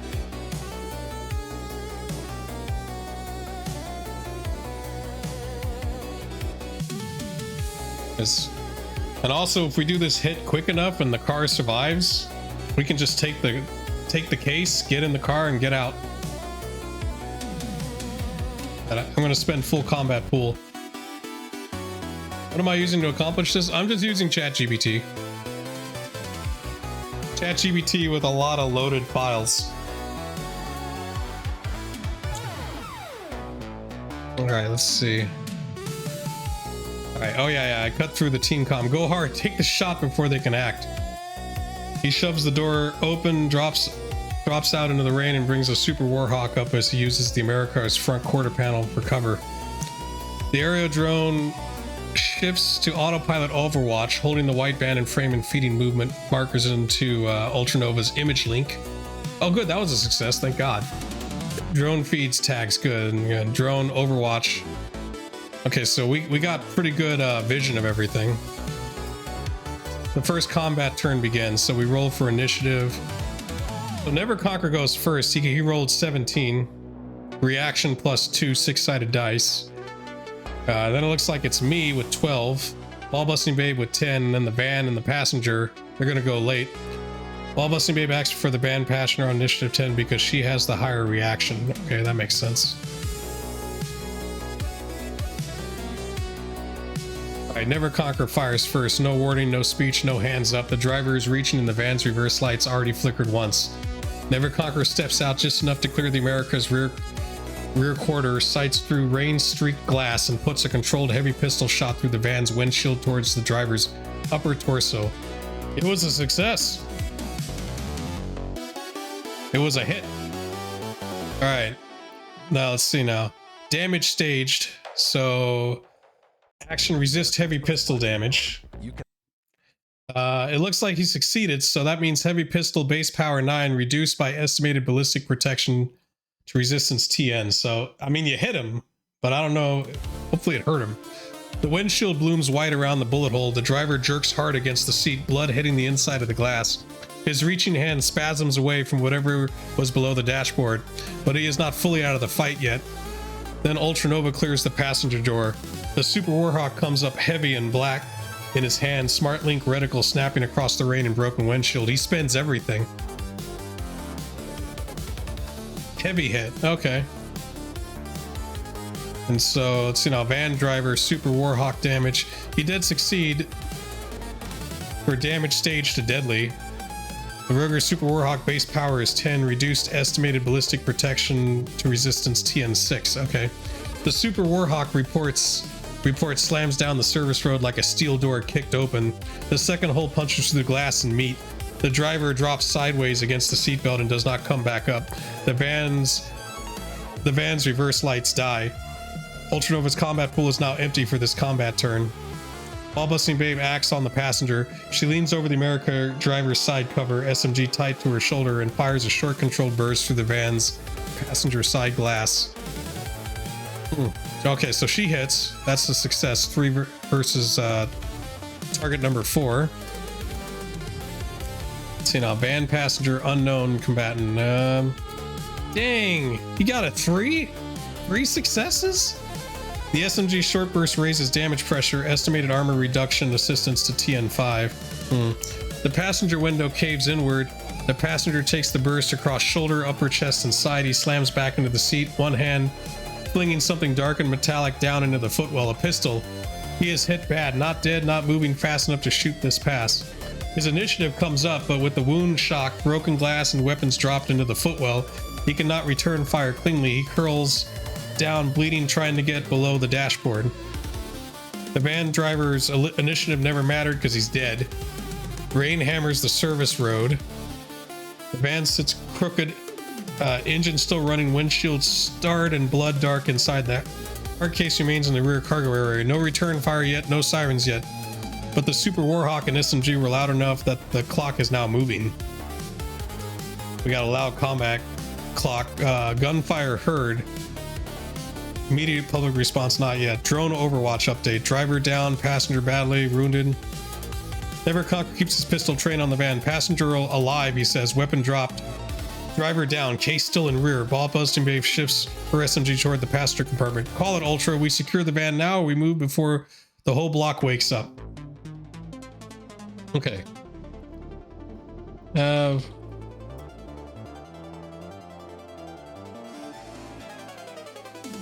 I have Ball Busting Babe cover Never Conquer and Ultra Nova as they rush the van.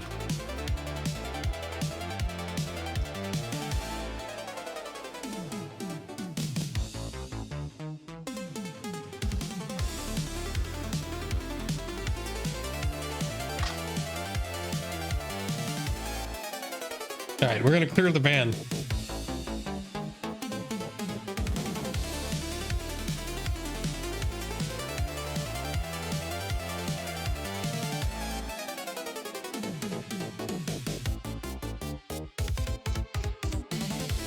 Actually, technically, we rolled. Never Conquer and I rolled like double digits, right? I'm gonna go back to it. What was it? Yeah, right here. So because he rolled 17 and I rolled 12, and the passenger only rolled a 10, I think we have 2 more actions. So because it's divided by 10, right? So if we're over 10, we get another action. So technically it's still turn 1, but we get 2 actions within turn 1. Okay, ongoing effects. Combat pool. I wasted my whole combat pool, but that's okay. Ball busting Babe shifts position behind the America's driver's side door. SMG shouldered, muzzle locked on the van's passenger compartment and rear cargo line. Go, she says. Never Conquer moves first. Ultra Nova moves with him. Yeah, it's true. Never Conquer has higher initiative. Super Warhawk up, rain running down his sleeve and off the gun's frame. The distance is only 9 meters, but in a gunfight, 9 meters is enough room for a man to die thinking he was almost there. Okay, so what do we do? Ball busting, strong cover, good. Ball busting Babe's cover is clean. If anything pops up from the van's passenger side or rear doors, she has the angle. Never Conquer and Ultra Nova cross the wet road. Well, we succeeded in that. They hit the van. Never Conquer takes the passenger side front quarter. Ultra Nova angles toward the side cargo door where the hard case is visible through the wet glass and darkness. Inside the front passenger footwell, the wounded man is still alive, badly hit, breathing wet. One hand is pressed to his torn shoulder and chest. The other is crawling toward the pistol on the floorboard. Never Conquer does not yell at him to stop. There is no time for present guard theater. He angles the pistol through the shattered passenger window and fires once. 3 success. Ooh. He's dead. He killed him. The shot cracks through the window. Oh shit. The shots crack through the broken window and punches the passenger door into the footwell. He stops reaching. Ball busting Babe keeps her SMG trained, eyes cutting between the rear doors and the street beyond the van. Passenger down. Ultra Nova reaches a side cargo door. A hard case is inside, strapped near the left cargo wall where the drone spotted it. The van's interior smells like wet vinyl, hot engine, cordite, blood, and old fast food, but the rear cargo space is still not clear. Never Conquer shifts to cover the front cabin while Ultra Nova checks the cargo compartment. Ball busting Babe maintains outside overwatch. Okay, so area recon drone, cool, we succeeded that roll.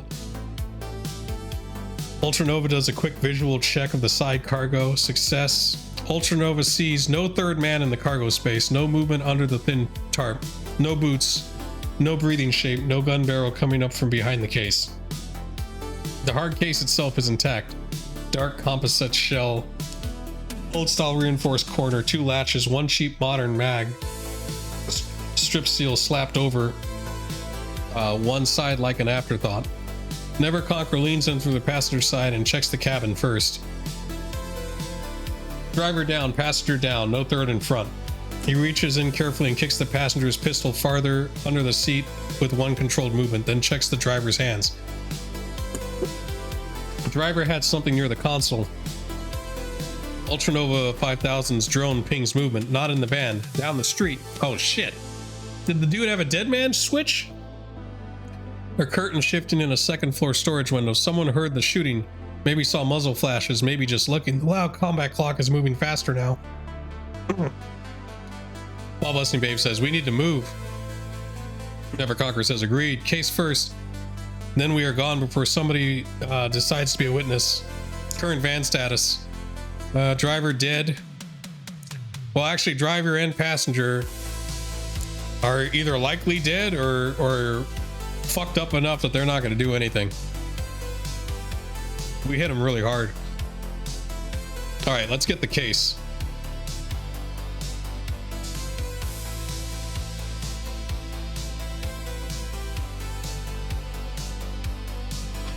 I'll have Ultranova get the hard case, and then Never Conquer can examine what the hell the driver has in his hand.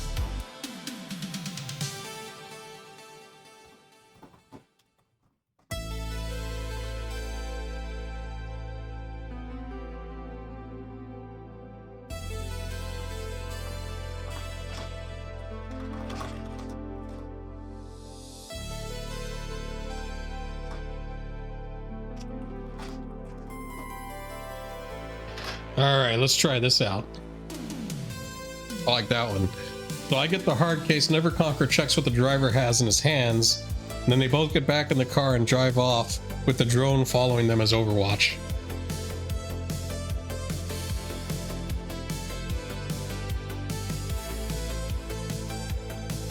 All right, Ultranova does not open the case. He does not inspect the contents. He does not get curious. He reaches through the side cargo door, cuts the retaining strap with a utility blade, and pulls the hard case free with both hands.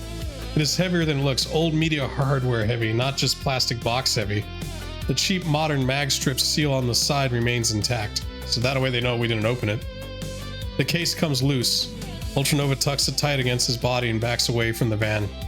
Never Conquer leans into the driver's side cabin, pistol still in his right hand. Left hand careful and gloved. He does not grab the object blindly. He checks the driver's hand, the console, and the space around the seat. Strong success. The driver's hand is curled around a cheap black panic transmitter wired into a burner comlink cradle under the dash. Not a detonator, not a vehicle kill switch, a distress trigger. Never Conquer checks the tiny status light, red blink, then amber. Signal attempted, he says, not confirmed, delivered. He rips the transmitter loose, pops the battery pack, and pockets the whole thing for later. The drone Overwatch pings again, movement in the same second floor window down the block, and then a light comes on, not police, a civilian or night worker. Looking out after hearing gunfire. Ball Busting Babe snaps over comms. Time's up. Never Conquer withdraws from the van. Ultranova moves with the hard case. They rush back to the Americar. Well, we got that. So we succeeded in our roles. That's good. Ball Busting Babe already has the wagon angled to leave. Ultranova gets in front passenger with hard case low between his boots and the dashboard. Never Conquer gets into the rear passenger side, not slamming the door until his eyes sweep the street one last time. Ball Busting Babe punches the Americar forward, not full panic, fast enough. The wagon clears a service road, cuts right through the alley exit, and bends south before any possible backline vehicle could take a straight run after them. The Americar slides once on the wet pavement. Ball Busting Babe corrects it without oversteering. The white van disappears behind him, so she did a roll for her driving. Yeah, let me find. Oh, here we go. I'll keep doing the Turtles music.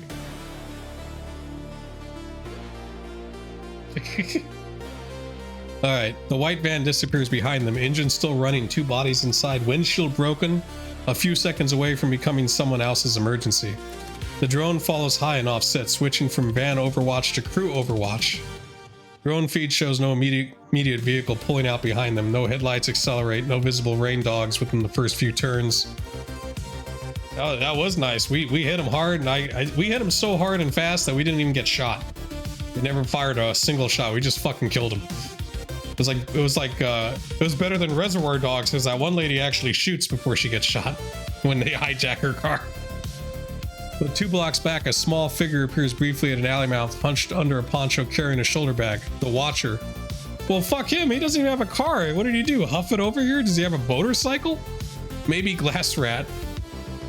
They see the damaged white van. They do not appear to see the Americar clearly. Then they vanish back into the rain.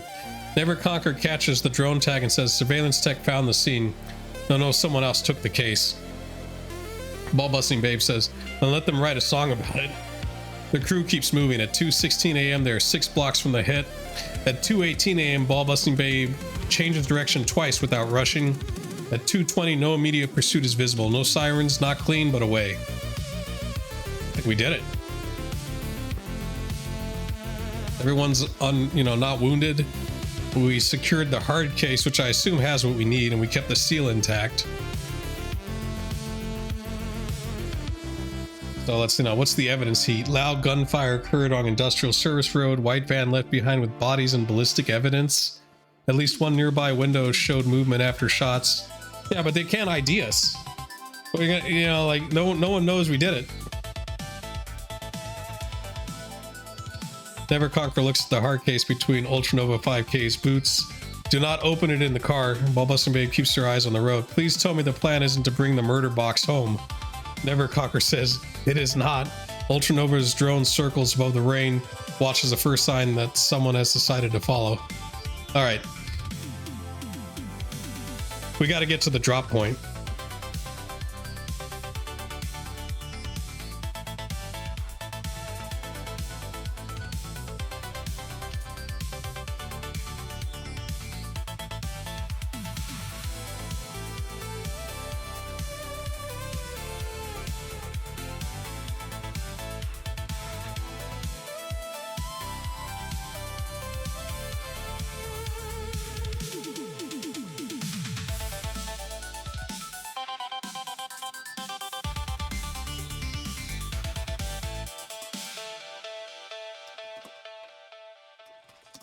Gym Monster 2 is an all-in-one home workout system. The Gym Monster.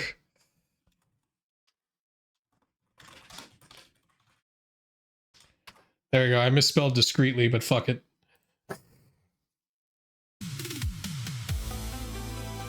So while we're heading out of there, we're gonna head to the drop point. We'll keep the drone overwatch. Never Conquer and Ultranova will keep a lookout for tails while Ball Busting Babe drives discreetly.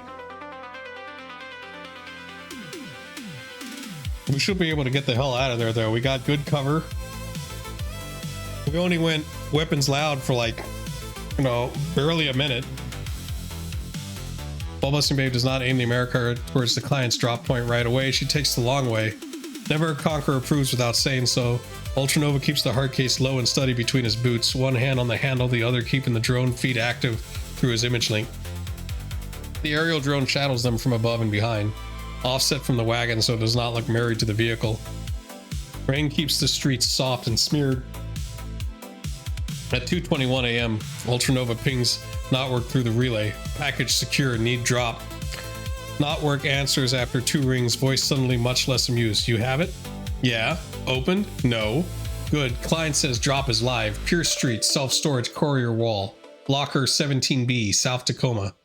No meat, no faces. You put the hard case in, you scan the release chit. Completion half clears after remote verification. Never Conquer listening says no direct route. Ball Busting Babe says wasn't planning one. The wagon moves through Tacoma like it belongs there. Tired car, bad seat covers, no panic acceleration, no dramatic turns. Ball Busting Babe takes 3 unnecessary blocks, 1 gas station loop, and a slow pass behind the closed stuffer shack. If anyone is behind him, they have to either commit or disappear. Ultranova 5K's drone watches the pattern from above. No obvious vehicle holds. I don't think we're being tailed. The rust red pickup appears once behind him, then turns west. A delivery scooter cuts across 2 blocks, but it never requires them. A patrol drone passes high over and Arterol and continues on its own route. No confirmed tail. So Never Conquer watches 2. Ultranova checks the drone feed, then his side mirrors on the map overlay. No tail. Clock, 2 sets of distant emergency lights appear far behind him. They're not coming after the America. They're moving toward the industrial service road where the white van was left. Okay, so the police and ambulances are going where we were. Van scene is waking up. And then Ball Busting Babe says, then we are officially elsewhere. The drone stays high and follows. Battery drops under half. Still enough. 2:36 a.m. Pierce Street self-storage. The drop point is ugly and practical. A 24-hour self-storage block with a courier wall built into the side office. Flickering lights, graffiti, and a vending machine. Hold on. Let's do that real quick.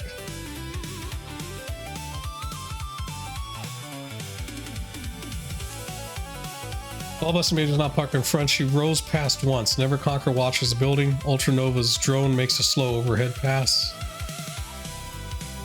No visible armed personnel, no parked vehicles with occupants, no foot traffic.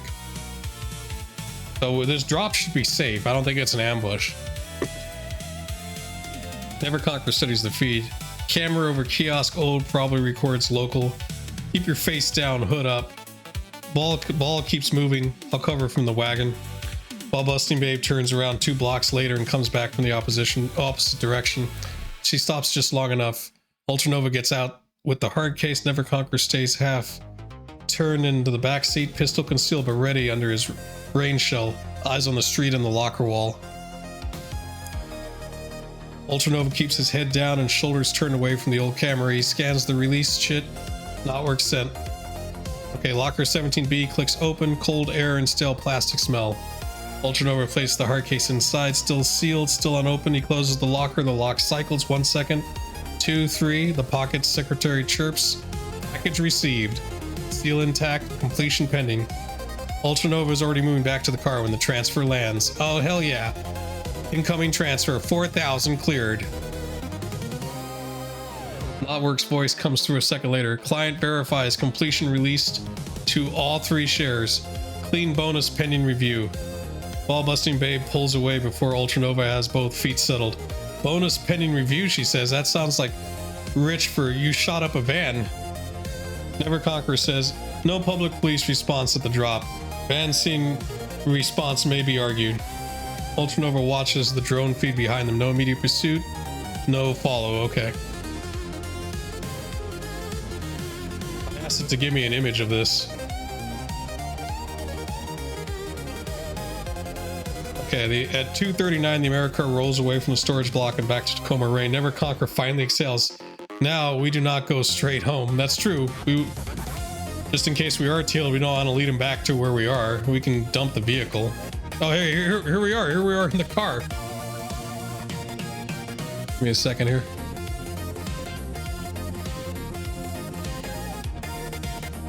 All right, I'll get the image up.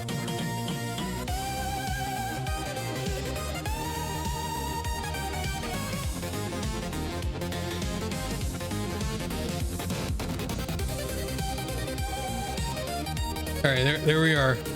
Check it out. What the? We're just hanging out. You gotta feel.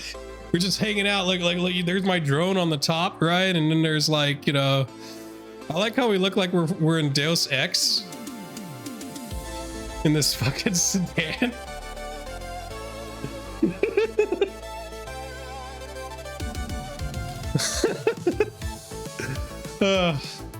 Good shit. All right, let me make it smaller. I'm sorry I wasn't doing the images throughout the thing. We should have did an image of when we killed the guys in the van. Okay, let's see.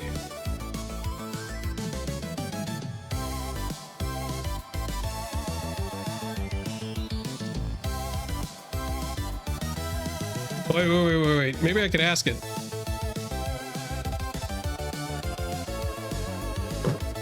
Give me an image of when we hit the van.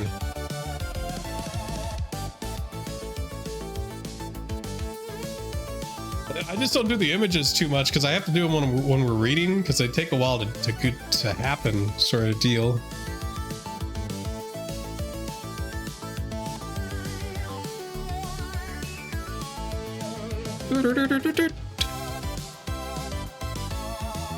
So you got a feeling this job isn't done? I mean, we're definitely not getting fucking played. That would break the flow even more. Yeah. Yeah, I just forgot to do the images while I was reading, because that's when I need to do them.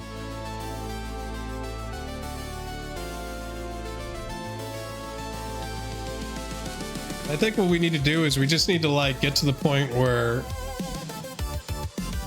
we drive to a drop-off point, ball busting babe takes the car out, and we all just head home because we did the job. I don't think we were ID'd. I might argue about the van, like, you know, because we didn't kill civilians. We killed 2 guys in a van that was hauling the shit. And they were clearly armed. I feel like that gives us the clean bonus.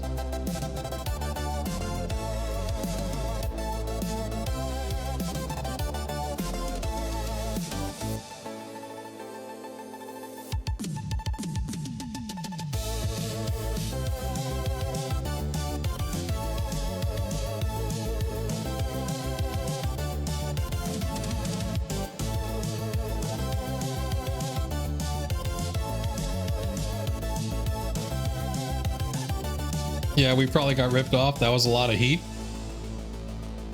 I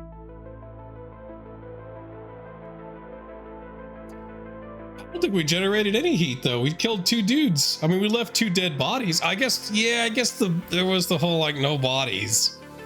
No bodies. I mean, maybe we can argue for half of the bonus. Oh, here we are fucking blowing them away. Somehow, so even though ball busting babe was not in the car, but you know, whatever. Oh, they had the transmitter too, you're right. But did they transmit? It sounded like they didn't.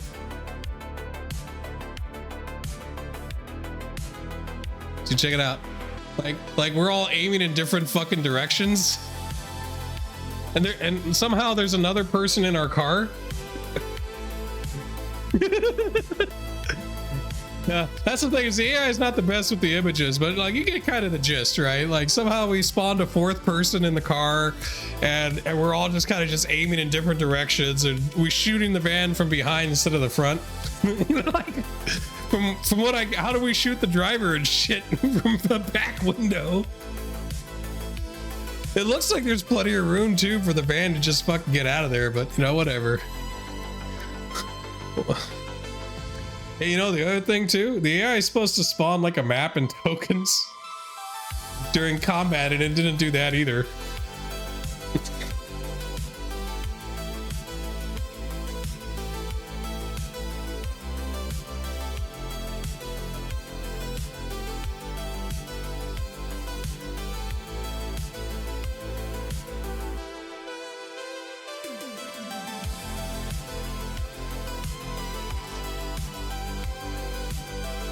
Where did the Watcher go? That's true. It's oh god, what's it called? It's a thread we didn't go with. Should I ask where the Watcher went? Do we? I guess I can, right? Here's my assumption. From what we know from the plot, there were 2 other runners being contacted for that gig, right? And there was one guy that put the case in the van, and he seemed reluctant to put the case in the van, like he was being coerced to do it. So I'm thinking that was the other runner. I think his partner was the Watcher guy up there. Or maybe they were both working separately and just one of them got caught. It's hard to say. I guess I could ask it to just explain it to us, like who they were.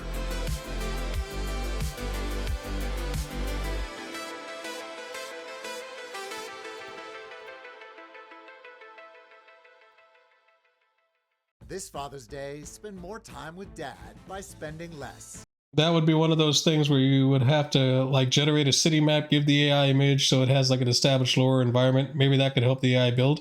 Well, I mean, like, because it's supposed to generate like a combat map for us, and I have rules for it to do that.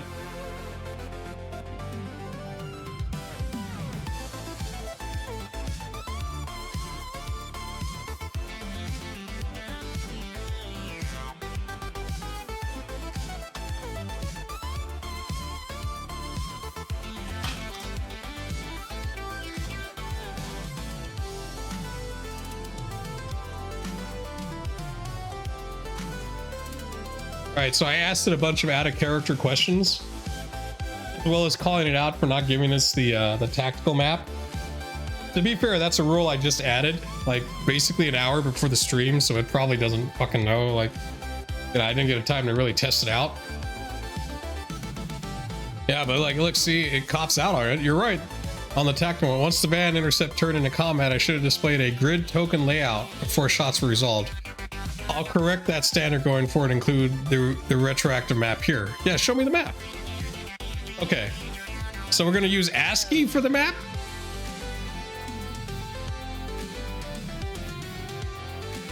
I thought we were gonna use HTML.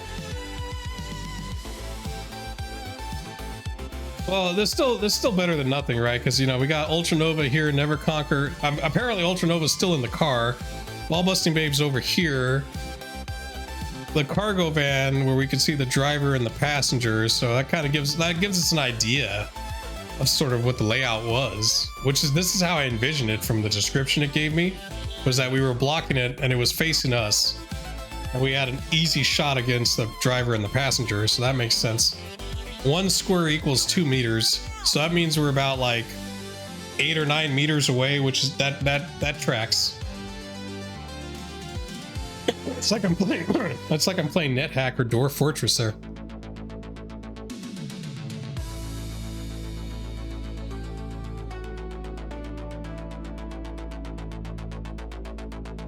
All right, here's the scene closeout. Everyone goes home. Not towards anyone's home, not yet. Ball Busting Babe takes a dead industrial loop, then a longer residential curve through streets. You know, I'm gonna ask it again while I'm reading this.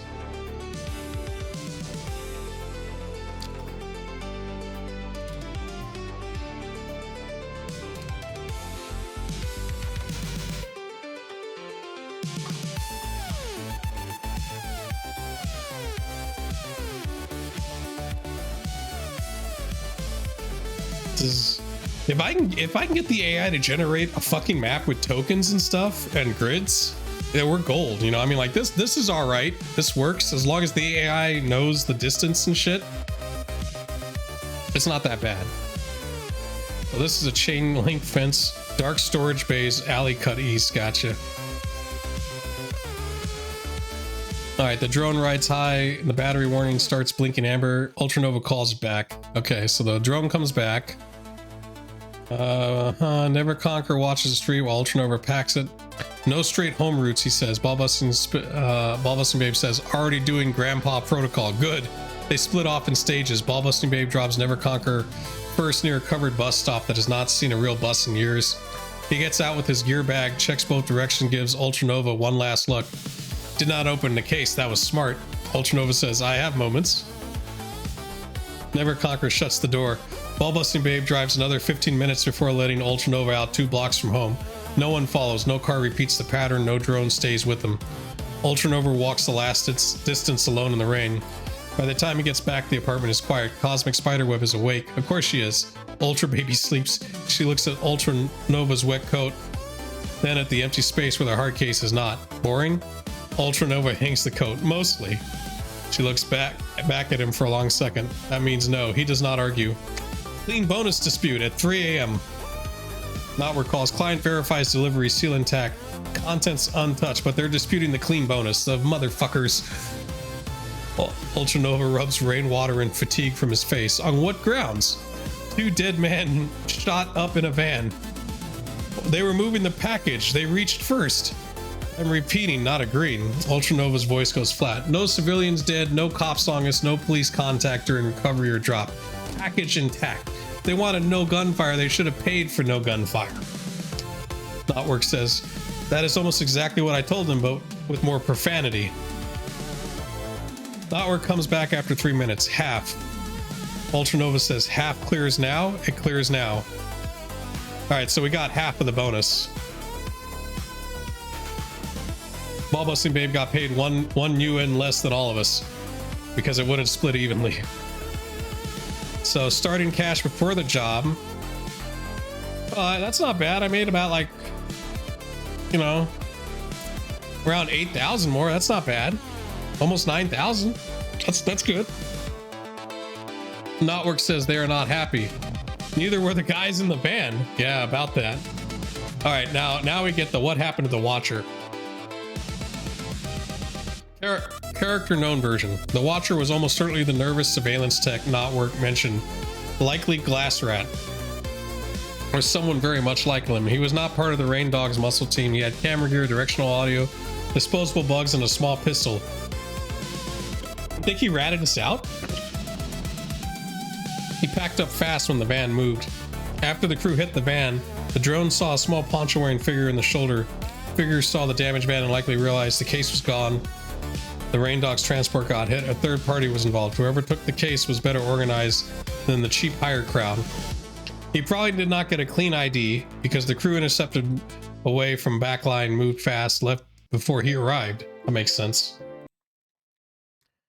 GM Truth. As far as this run has now established, the Watcher was Glass Rat.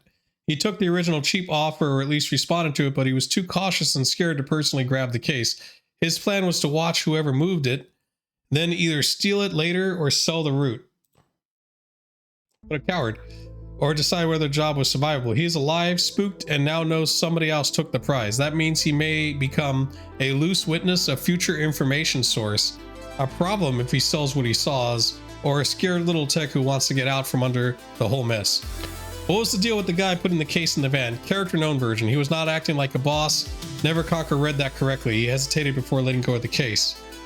GM Truth. The case carrier is Milo Venn, a backline 49 night manager, storage room key holder. He was not Rain Dogs. He was the inside access man. He had been pressured into handing over the hard case. The Rain Dogs were not there because they owned the cartridge. They were hired muscles sent to collect it. Milo likely believed he was going to get paid, threatened, or both. His hesitation at the van was because he knew the case mattered and knew the people taking it were not the rightful owners. He's probably still alive back at Backline unless the Rain Dogs punished him after the van failed to report in. That is an open consequence clock. Fair enough.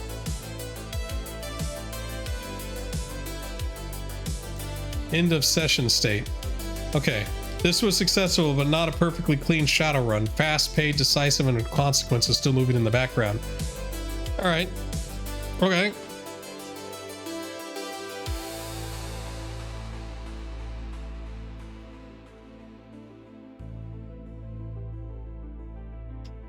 Let's see if we got any rewards and karma. Hey, look, here's the fucking map right here.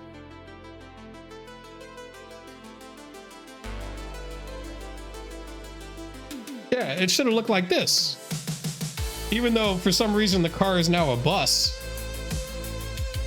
But this kind of gives us an idea of where everything sort of is, right? Here's the white panel van, there's the recon drone. So that's the SMG cover. But that would have gave us an idea of like at least the positioning.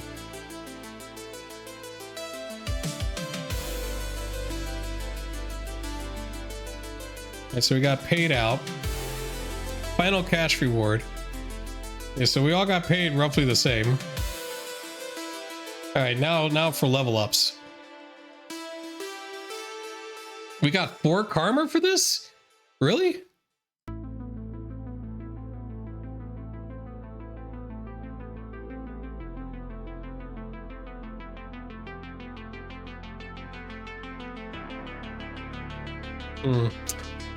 I don't know. 4 is. I can't really level up anything with 4 anyways. That's not a lot of karma. The Neverconquer got 3 karma. Neverconquer is now established as a serious playable contact character. Ballbusting Babe got 3 as well. Excellent driving and extraction. Combat support, Overwatch. You killed a man. Well, she shot a man, but you know, we killed him. He kept the crew mobile, blocked the van without wrecking the cargo, covered the rush, and got everyone out. Ammo gear notes. I fired one round. I mean, we're tracking the rounds. That won't matter. Suggested maintenance cost 100 to 300 in parts time for Ultranova's flying recon drone variant if he wants it to be reliable for the next run. Okay. Reputation heat. Knotwork now knows Ultranova will not take bad math, but will perform when paid properly. Client received in-text sealed property. Neverconquer and Ballbusting Babe proved reliable. Ultranova's crew handled recon, intercept, recovery, and drop without taking wounds. Nice. Negative, open heat. Rain Dogs lost the case and 2 men. Glass Rat likely saw the aftermath and knows a third party took the prize. Milovan, the backline inside access man, remains a loose thread. I mean, I guess if we want to go bully him or something. The van scene created police emergency attention after the crew left. Clean bonus was reduced, not fully earned. Final run state. Huh. Well, there you go, guys. And that'll be it for tonight. What was that? That took about 2.5 hours to do. Not bad. We did. You know, we introduced Never Conquer as a character. This is the first time I'm using Ultranova as a character, and the first time I had to do rigging and stuff.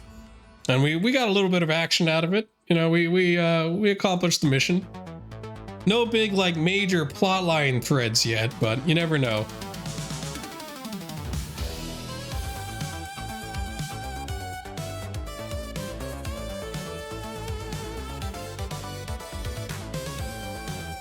And here, before I leave, I'll check out the rule books.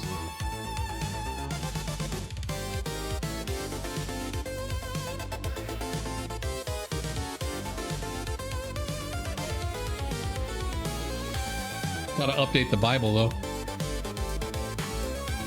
And let me look at something.